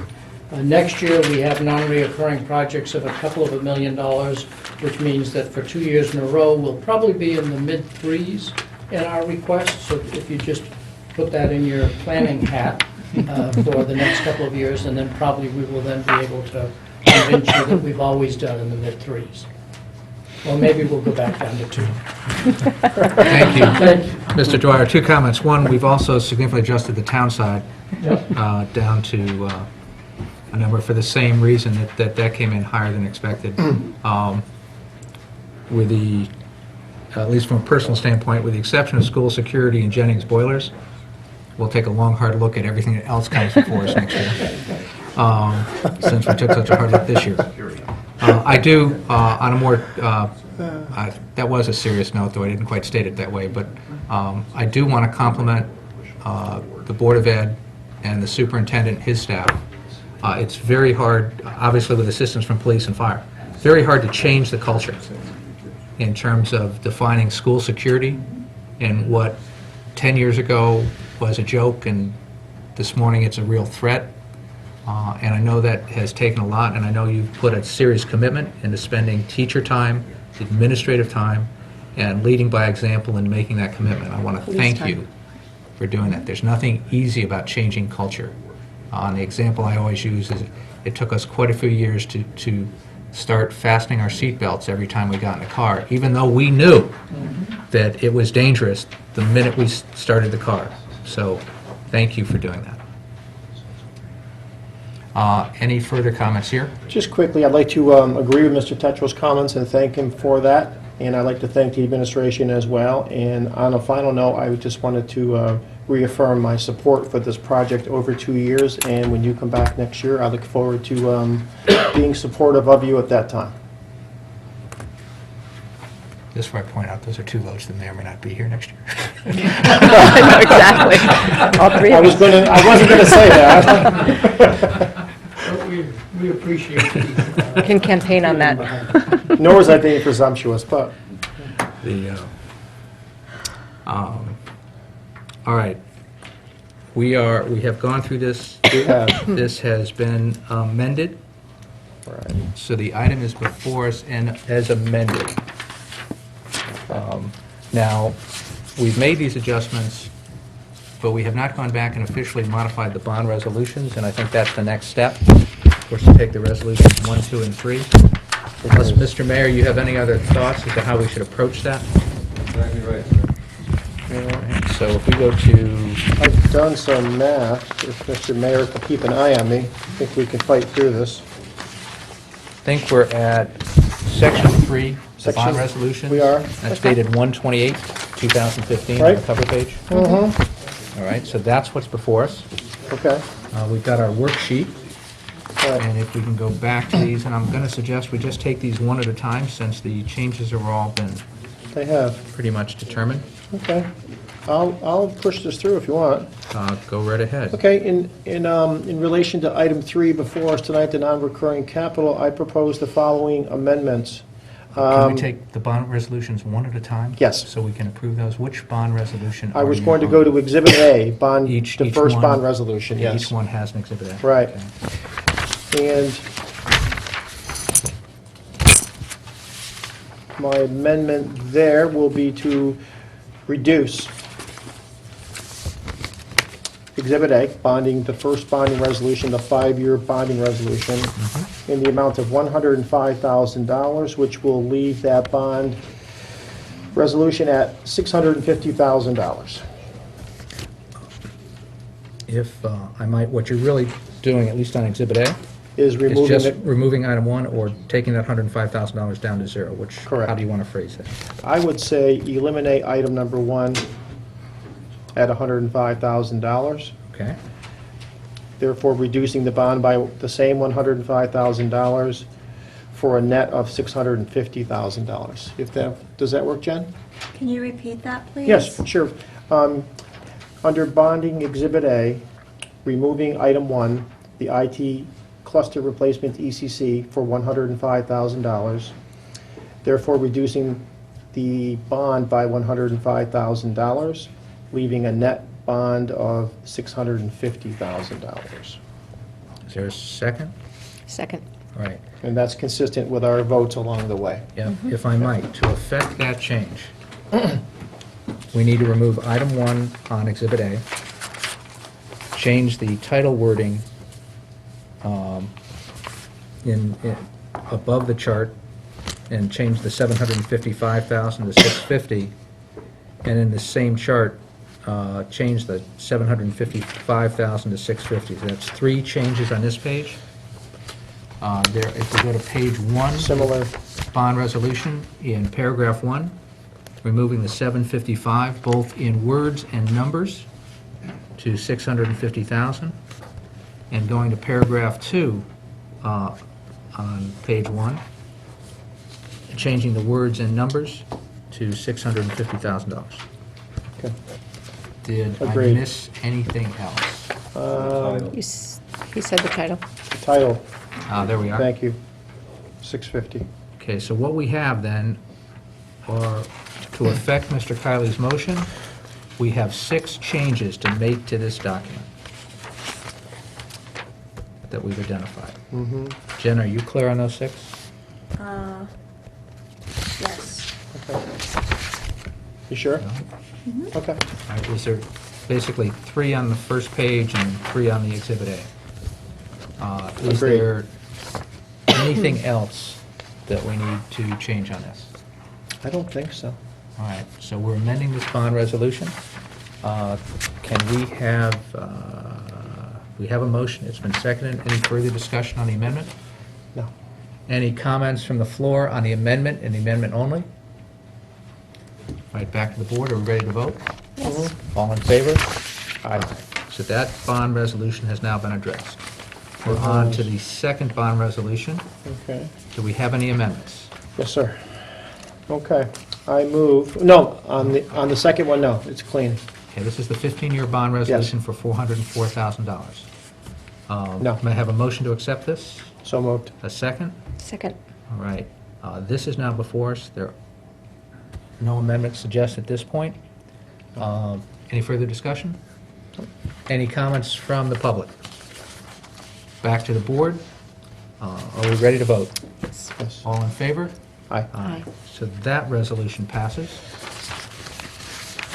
We're now up to the third resolution. This is the 20-year bonding resolution. I have a motion to accept. So moved. A second. Second. Any changes to this? Yes, sir. Go right ahead, Okay. Mr. Kiley. On the bonding resolution C, or the third one, I propose the following changes. In the title of the bond, I would change the current $5.2 million to read $4,854,342. In paragraphs 1 and in paragraphs 2, I would make a similar change. I would change both the numbers and the words in those 2 paragraphs to equal $4,854,342. Continuing on to page 4 of the bonding resolution, at the top where it reads a resolution appropriating, I would again change that number to $4,854,342. I would propose eliminating line 1, DPW Pine Creek Dike Study, in the amount of $350,000. And at the bottom, I would change the total bond amount to $4,854,342. Is there a second? Second. Did I get them all? I I think think so, so, yeah. 3 on each page should do it. I think so. Mr. Mayor, can I ask you just to confirm the dollar amount? All that is correct, there's actually 4 changes on the last page, not 3. One, You two, have the subtotal as well. there's a, Subtotal, non-recurring. oh, can you give me that number, Bob? I'm sorry. There is a subtotal on the town side that should be 1870, comma, 00. 1870. $1,870,000. Thank you. Jim, you have those changes? Okay. The item, the amendment is before us. Any feedback from the public on the amendment? Back to the board. Are we ready to vote? All in favor? Aye. Aye. So that takes care of all 3 bond resolutions concerning the non-recurring capital. Did you vote on number 1? After you made the amendment? I believe we did, yes. Yeah. But thank you for asking. All right. Yep.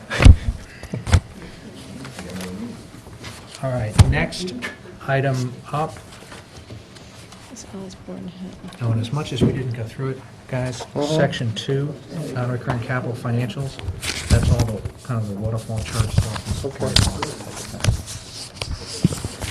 Excuse me, Mike. Yes. So for item 3, you'll end by saying main motion as amendment carries? You don't do We that can, why don't, Because you well, we went through the resolutions. we moved through all the resolutions. Why don't we just take a vote on the, well, the main motion just tells us to approve all those, I think. Let's take a look at that. Just making sure. No, Jen, thank you for raising the question. To hear, consider, and adopt the bond resolutions, which is what we did. We adopted the 3 bond resolutions. So this item is giving us instruction to pass the bond resolutions or modify them. Got it. Is everybody okay with that? Mm-hmm. All right. Then we'll move on to the next Okay. item. Just quickly, ahead. for informational purposes, Mhm. we ended up at $5,908,342 for all 3. Okay. A much more comfortable number and much more palatable to our It's financial. it's in excess of 4 million less than when we started. Mhm. Okay. All right, that's there. That's here. This is Smith, and this is the fire department. Okay, so next up, from the Osborne Hill Building Committee.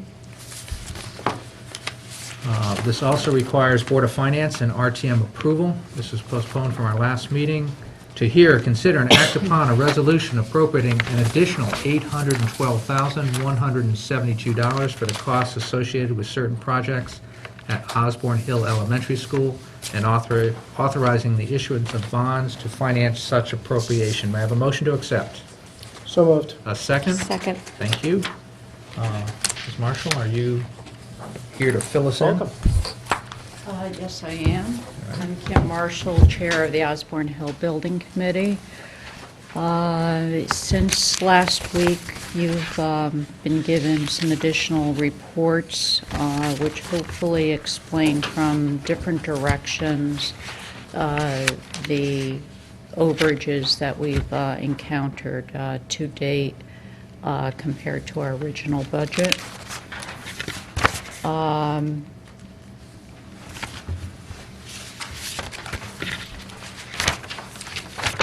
Right now, in terms of what we've spent for the project, if you go to the cash flow report, we've spent very roughly about 50% of what we have. Excuse me, the cash flow report is on which page? It looks like this, Mike. I'm sorry? Forecast? Okay.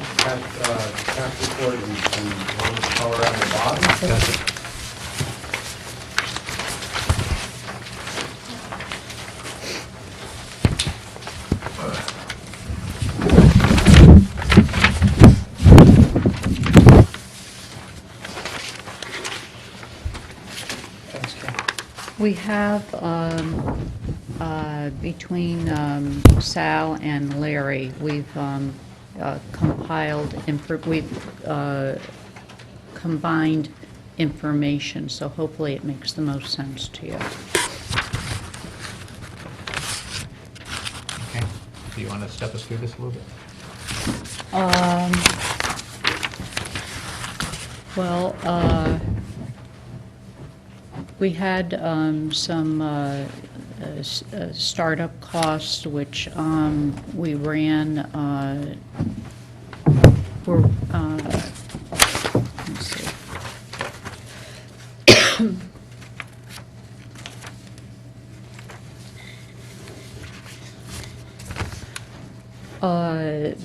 The, I'm actually going to refer to Matheson Young's report. Okay. The, And that is which one? this The next is. page? Front page, this cover This page? one. Yeah, the cover page.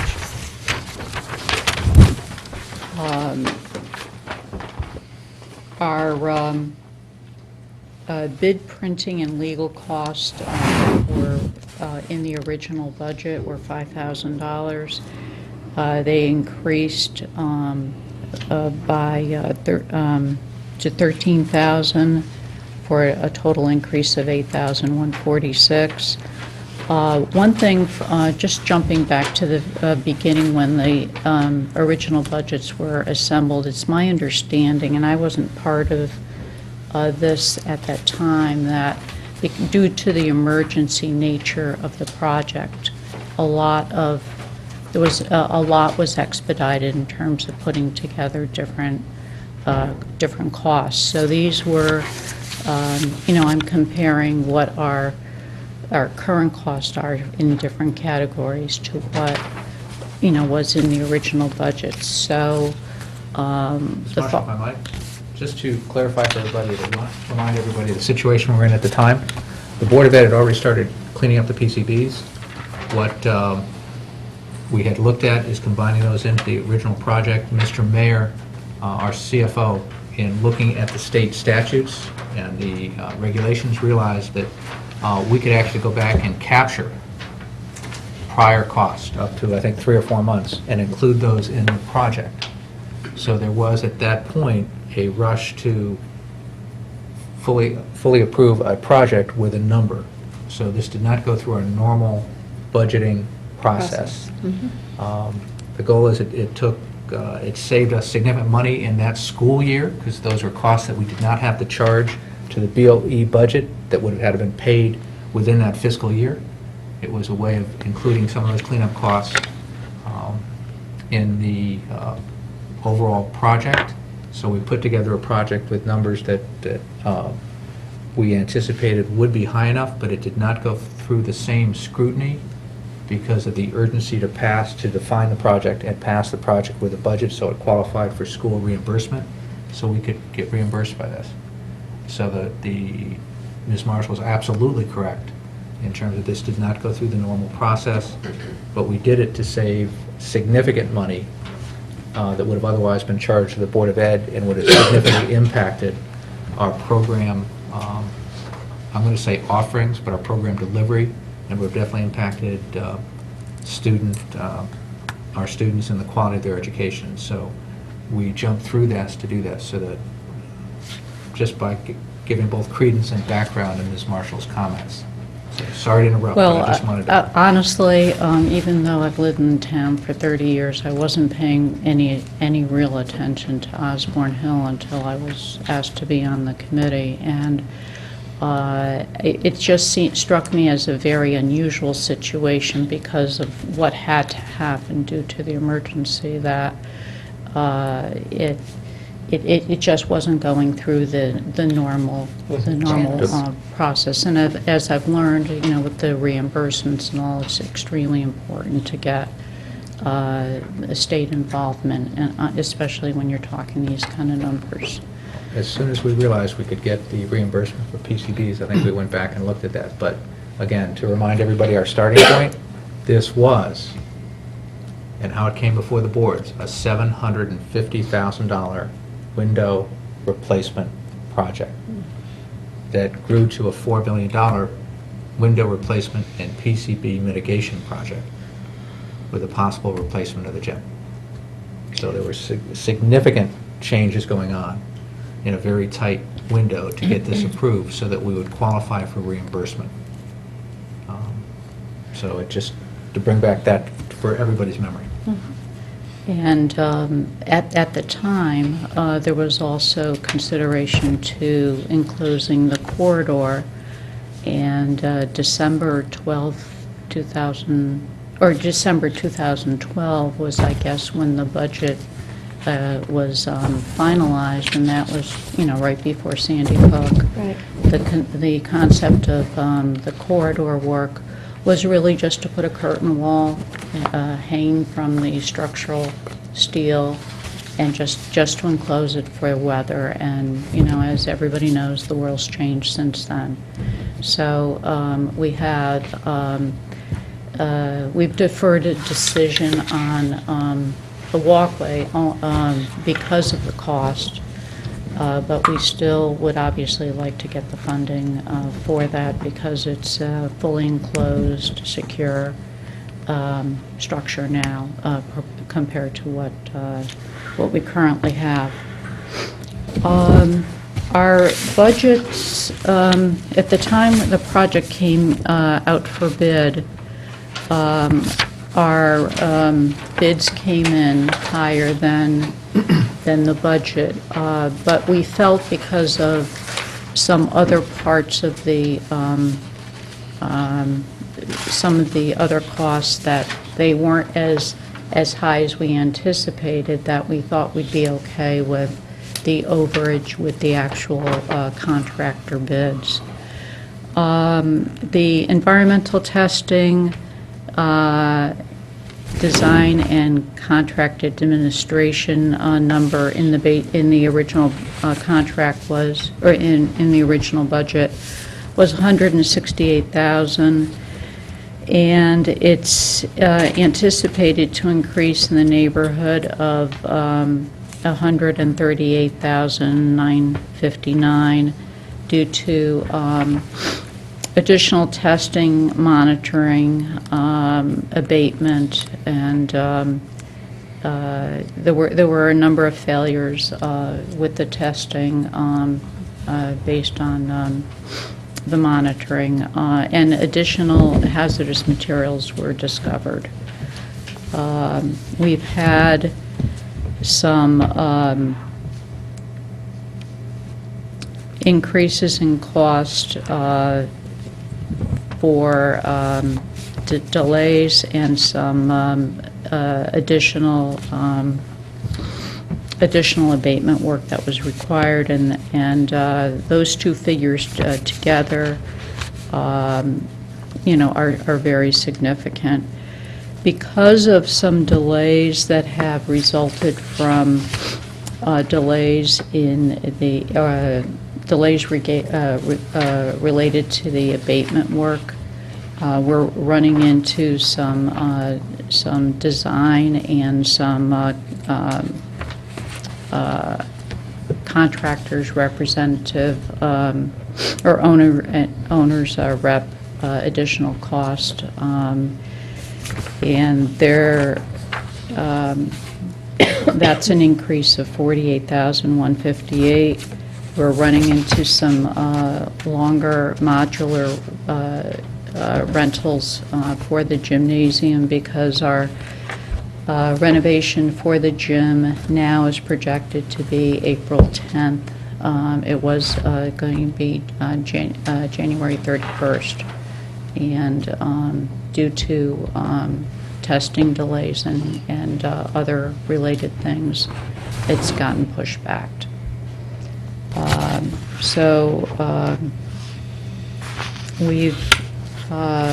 We're basically looking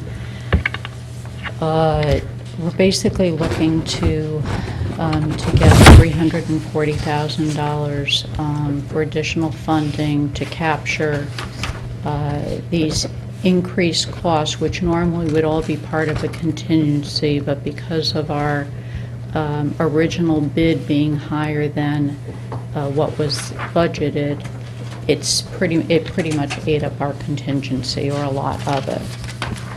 By the time we got some reports from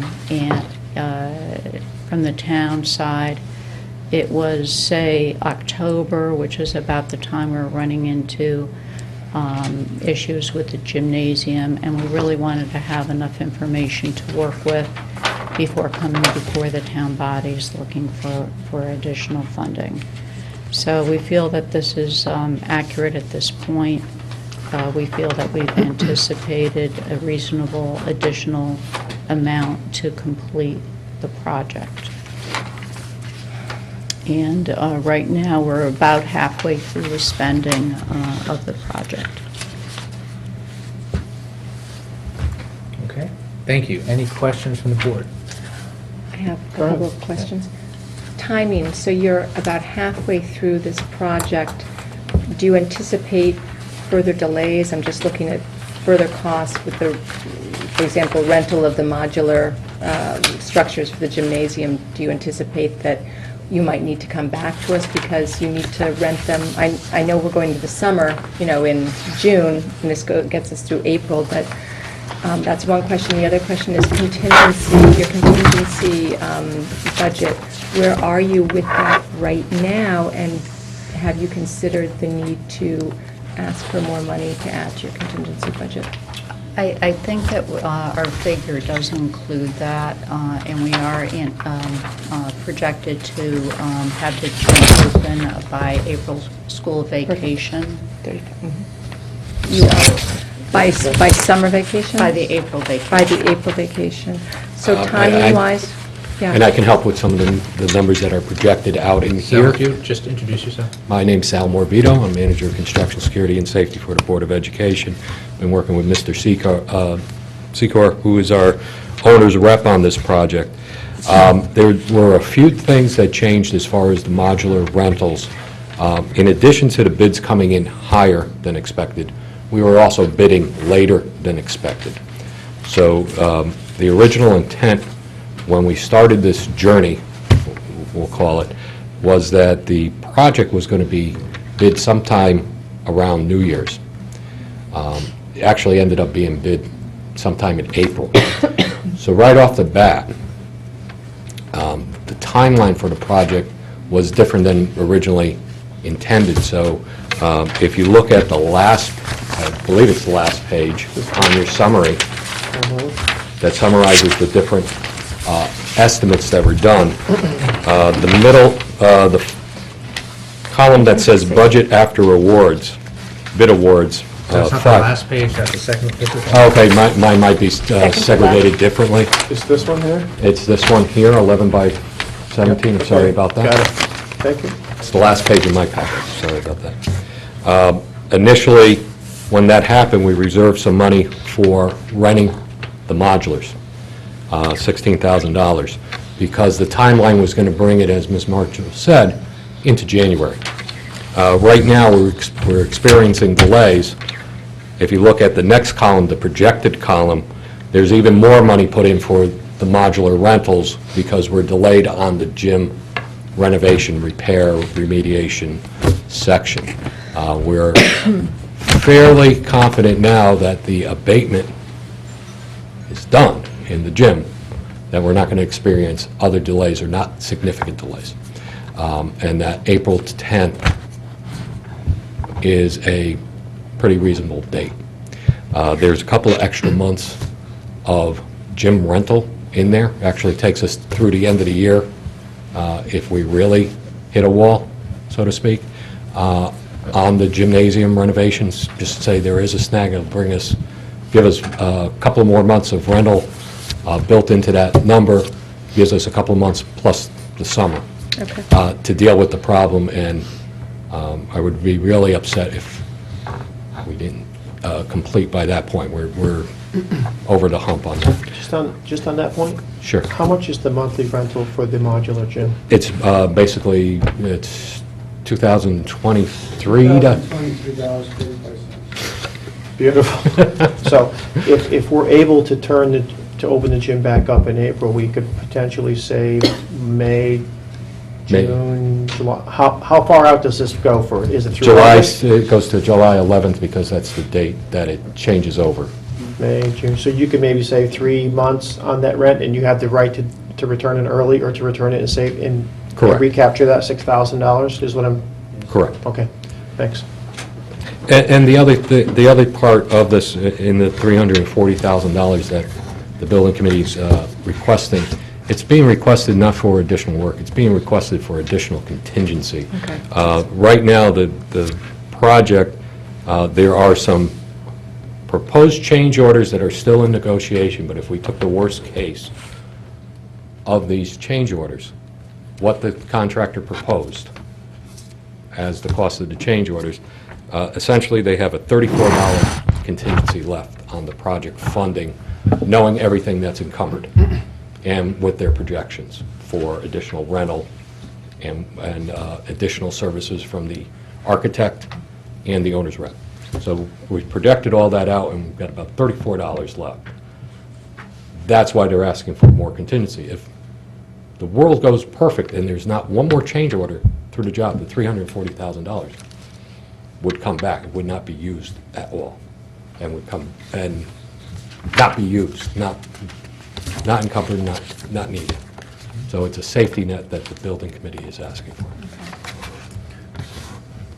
Can I ask a question on that? I mean, where you are with the project, pretty well into it, how comfortable are you guys that you're that close, that the 340 could come back, or that the numbers you've seen so far, sans any changes that you don't know about that could pop out, but with what you know, and you're giving me some pretty good numbers there, are you comfortable that they're accurate and that $34 would hold?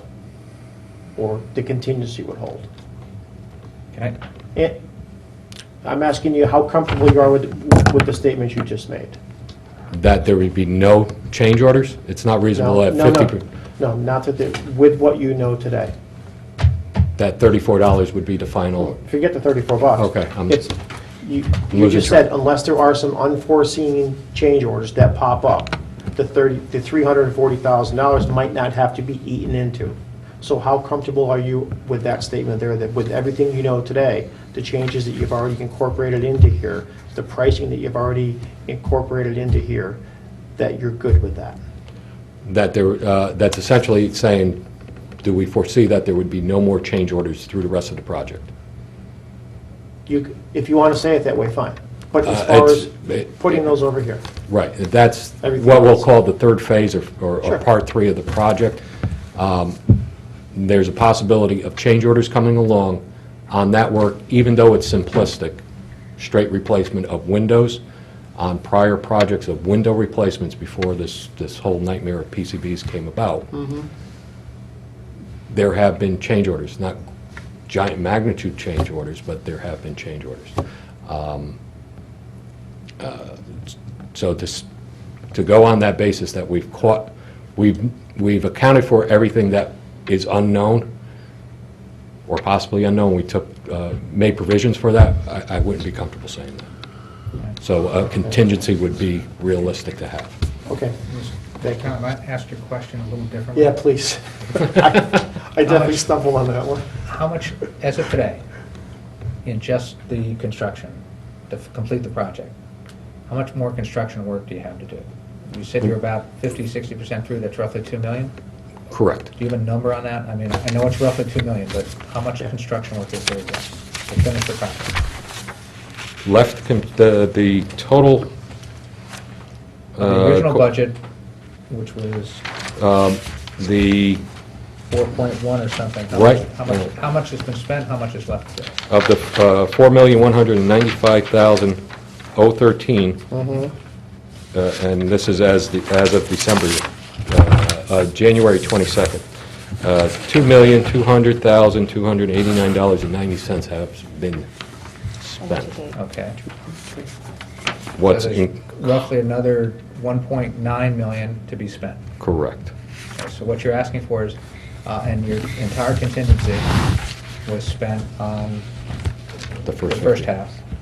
You're asking for $340,000 in a contingency, roughly 15%, to get through the rest of the project. Is that Yeah, correct? that's basically what the committee's asking for. Now, you went through the whole contingency on the first half. That included a lot of testing and a lot of environmental stuff. You had to waive delays due to EPA approval. Have all the remedial action plans been approved? There is still, for the gymnasium, yes, there's still some PCB, soil removal, and 2 small windows that still have to be done this coming summer. So there'll be some cost for that. That's the mitigation work itself. That's the mitigation Has work. the mitigation plan been approved? The PCB abatement plan was approved by the EPA. That's So we're way not- back in, That's okay, we're not waiting on EPA anymore. oh, no, no. We're not waiting on state DEP anymore? No, Okay, that's No, the we state have- environmental protection, they're all okay. correct, So in essence, what's left is construction. correct. All right, so that's a little bit more under our control than what I'm going to call subject to normal variables. Right? When we go to EPA, we have no idea how long it's going to take, what they're going to say, or what they're going to come back with, and what we're going to have to do. We're past all of that type of unknown. Yes, and we were when the project was finally bid out, which is on here. When the building committee deferred acting on the corridor alternate, they were left with a $340,000 and some change contingency. At 50% of the project, they have gone through that. So, Is going through that subject to EPA delays and EPA issues and mitigation plan issues and that type of thing, or is going through that just subject to normal construction variables? most of it revolved around remediation issues, not the approval. Remediation issues, some discoveries of unknown conditions, and extra contractor costs, and then extra professionals costs, the owner's rep and the architect, because the timeline of the project was delayed. Their work also, oversight work also extended. So that type of unknown is over with. And that's in the projected budget that you see on that last column. Right, but the projected budget is kind of within budget, so what we're asking for is more contingency. So I'm trying to get back to, is that a reasonable contingency number? So, because I could argue, want- let me argue this two ways, so you can. Yeah, no, I understand what you're saying. And Kevin, I'm trying to, Should it be $100,000? Should it be Yeah. $200,000, $300,000? Exactly. well, kind of, if you had all these unknowns like EPA testing, mitigation, all this discovery in the first half, and that shoot up $340,000. All right, is there anything you're anticipating in the second half that would chew up that $340,000 you're asking for Any faster? and expect it to be higher than that? I think. I the don't way think higher. interpreted Mr. You don't Kaiser's think higher, okay. question, whether he meant it that way or not, is Yeah. what's your degree of confidence that that 340 is enough to get the job done? Is that a reasonable contingency for the second half of the job? That's a safe contingency. Okay, so we won't, all things, All things being equal, that's a you're very not safe. back here before us. This is the last bite at the apple. We don't have to see this. That's what our owner's rep said, the architect is on board on that, the Okay. building committee's comfortable with that, and frankly, I'm comfortable with that. It was a number developed by the team, comfortable with that number being safe, and that we would not have to knock on your door again. Okay. Thank you. No, that's helpful, thank you. Sheila, did you have any follow-up or questions? No. Kevin? Can you just, and I know we've gone through this before, can you just help me understand the corridor, where we are, what the plans are? Right now, Mhm. it's an alternate that we did not accept. Still? Still. Okay. And we did get a commitment from the contractor to consider it. He gave us a price that was, Kim, if I could ask you to stand up and mic, Oh. speak a little soft, and I just want Oh, to make sure that I'm you're sorry. being heard. Our contractor gave us an updated price, having already been told by us that he wasn't going to be doing the corridor. Gave us an updated price. It was either $11,000 or $15,000 more than what he had bid back in April. And that was a figure that we were comfortable enough with, that we didn't feel that it was necessary to go through the process of putting the whole project out for bid, the corridor for bid. So it seemed reasonable enough to continue with that if we were able to get the funding, to stay with Generini, who is the general contractor on our project. Okay, and what's that number again? Including contingency, it's, I think, 471,000. 471? Yeah. Okay. Yeah, I seem to recall 450 in the past, so roughly, and you said it's up a little bit from what it was? Yes. Based on that? Yeah, Okay, including a contingency. okay, good. Thank you. So those would be, it's definitely a different animal than the original $70,000 budget. Right. Which, as I said before, was really just putting glazing on the structure. Right, good. Did you have a question? I've got a follow-up on that. And I guess going back to Sal, you're the kind of the one tie between the non-recurring and what's taking place here. And as I understood from when you were wearing your non-recurring hat, Dr. Title's here, and Dr. Title said the additional external quarters for all the schools are included in the kind of non-recurring school security request. There's one of the line items is additional fencing around those spaces, those vulnerable spaces, and Osborne Hill is included in that town non-recurring line item. That would be a duplication of what we have here, so we don't need to do it here because it's covered in a non-recurring approval. It's covered in non-recurring in a different fashion. It's not, just to be clear, we're not, in town non-recurring, we're not constructing a corridor. It would be a fencing, not to get into too much detail, it would be to essentially fence in the area in an appropriate way to preclude a stranger access. But and again, without getting into detail, let me rephrase what you said, is that it takes each of the schools with this situation and treats them in a comparable manner that has been reviewed and approved by our police force as an appropriate. And fire department. And fire department, as an appropriate approach to handle. As a reasonable approach, yes. Okay. All right. Thank you. Any further questions from the board?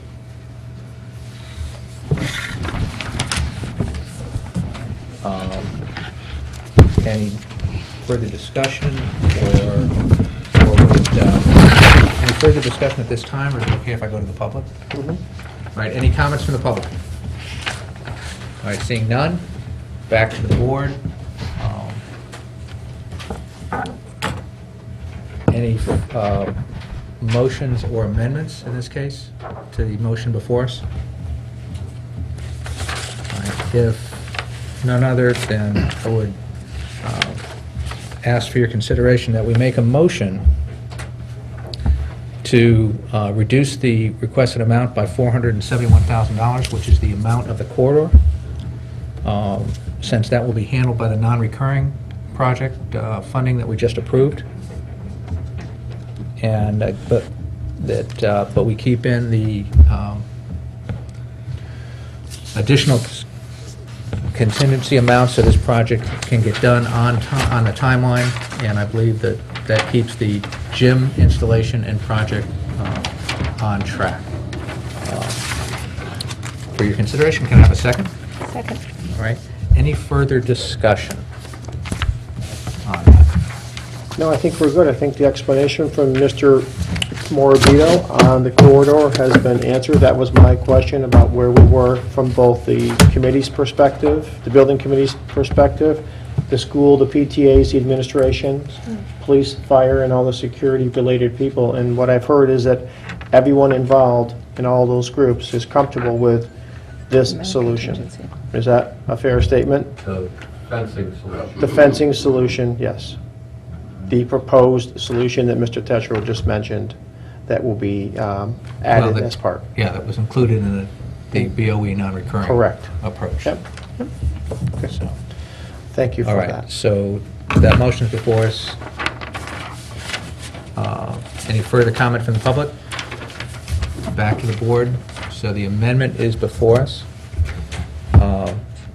which is reducing the amount, the $812,172 supplemental request by $471,000, which would effectively remove the quarter.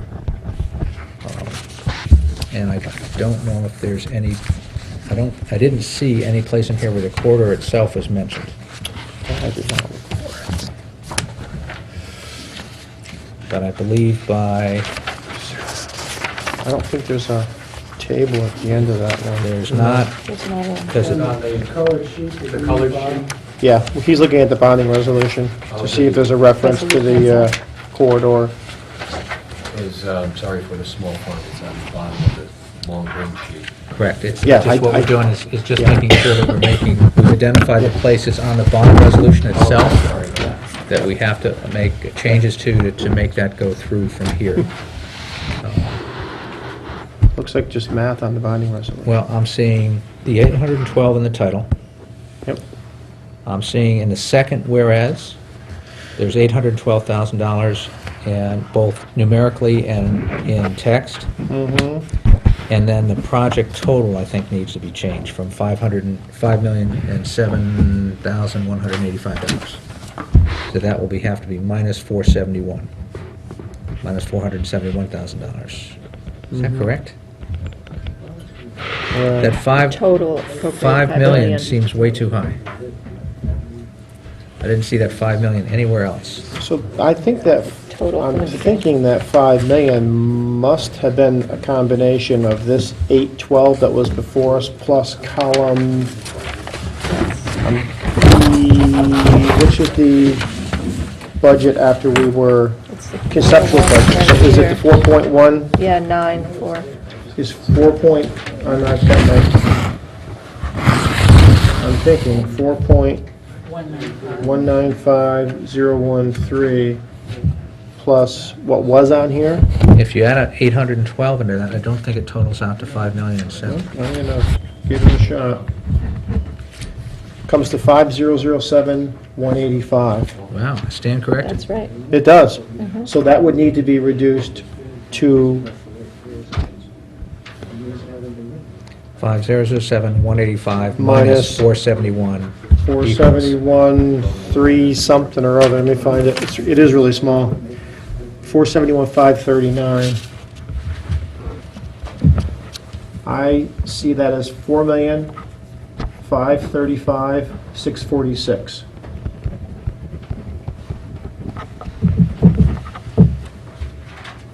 Okay, and that should equal our 4,194 number plus 300. 340,000. Yeah, so let me try that again. Yep, 4195,013 plus 340,000 comes to 4,535,013. Check. 646. And we might be off 3442 in there, Kevin. We might, Because that's left at the bottom as a oh, yeah, remainder. okay. So I think we're good, less than $34. Okay? Mm-hmm. All right. Then, since we confirmed the math, we've identified the changes in the bond resolution. May I have a motion to, we have the motion. I'll second that. Well, I think I motioned, we Oh, seconded. all right, sorry. So first thing we do is vote on the amendment, reducing the 471. So are we okay to vote on the amendment only? Yes. All in favor? Aye. Aye. So that means the motion as amended is now before us. Any further discussion on a motion as amended? Just quickly, on the new level of contingency, the $340,000 that this vote would put back in, it's going to go toward normal project change orders that come out of things you find out along the way. It's not intended to go toward any ad alternate that has not yet made it to the table. Is that a fair statement? And we have no other Oh, you have no others that could possibly be part of it? Okay. I'm just making sure we understand where the money goes. And- The intent is to fulfill the construction that's on hand and to account for any unknown conditions that might arise from that construction. Okay, so the other way to phrase that, if perchance something else should come up that would use that contingency money other than for normal contingency to finish the project as defined, I think we'd like to hear about that before you spend any of that money, if that's possible, subject to any emergency or something else certainly that pops up. Oh, yeah. Okay. Not trying to do that, but we don't want any other alternates popping up. We buy the explanation for why the 340 is a reasonable number, given there's $2 million worth of construction to continue. We just don't want to get caught in this thing again without some notice to the extent that that's possible. Certainly, any emergencies come up, please notify us right away, but proceed with the emergency and we will, just keep us updated on that. Is that a fair way to say that, Kevin? Yep, that's perfectly fair, thank you. Anything else here? Thank you. No? Are we ready to vote on the motion as amended? Yes. All in favor? Aye. Aye. All right, you got your contingency. Right. Good luck out Very there. much. Can I ask a question about the Certainly. walkway? And I understand, the financial implications, but is there any potential for the walkway to someday be able to be built the way it was designed? Let me take a shot at answering that and certainly allow any further comment. One, we didn't really talk through how it's completely designed, so it's hard to say yes to that with that. Second, the main purpose of the walkway, as I understand it, or the primary focus of the walkway as it's been described to me, since the school has functioned for a number of years now without one, is security. As you pointed out, once Sandy Hook happened, we changed our definition of what security was. To the extent that the school district has spent the last year reviewing facilities changes, reviewed that with the police department, identified the security needs, and identified what comparable security would be for each school. They have made that decision and defined what's necessary and needed at this point. To some degree, at some point, we're going to decide whether we want pods or not. Do we include those as part of the building, what the total cost of that is? That might be desired and prioritized within the budget at some point. But I think it gets back to, at this point, wrestling with the total school security number of $3 million, identifying this within the priorities across the school district, which we believe is what the superintendent and the Board of Ed have done in conjunction with our police department, so that we're trying to live up to their priorities and the funding required. When we went from $750,000 for Osborne Hill to $4 million, now $4.5 million, we did that because PCBs had to be cleaned up. That was a student safety issue, a teacher safety issue. We had to address that. That wasn't optional. To your point, that we definitely rushed that through, all for the concern of safety for students and administrators and anybody else working or visiting in the building. So student safety has been a priority for this board, and I'm going to speak for the Board of Finance and RTM and say it has been for them too. When we get to something where dollars are getting this tight, we're making a lot of hard choices, from boilers to athletic fields, which in my mind are another type of student safety, to roofs, to what's necessary here. And we're working with limited dollar availability because of everything else going on. So to say this would never come back, I can't speak for the future. To say this would definitely come back, it might come back in a different form. There might be other things we're doing with Osborne Hill at that time. That's really a function of the Board of Ed and the superintendent, central office staff, and what they'd come back to us and propose. Sal, is that a fair way to state that? Very fair. Okay, so Very fair. does that help? Yes, yes. Okay. And our committee appreciates your support for the additional funding. It would have been nice to have gotten the walkway, but we understand the reality of it. And we appreciate your time. All right. Well, thank you very much. Thank you. Thank you. All right, that is the last item on the agenda. Being this is a special meeting, may I have a motion to adjourn? Motion to adjourn. So I move to second. Second. All in favor? Aye. Aye. All right, guys, thank you, and thank you for coming back a second time My in a week to pleasure. get this Sure. done. Yeah. Thank you. We, there was too much to do.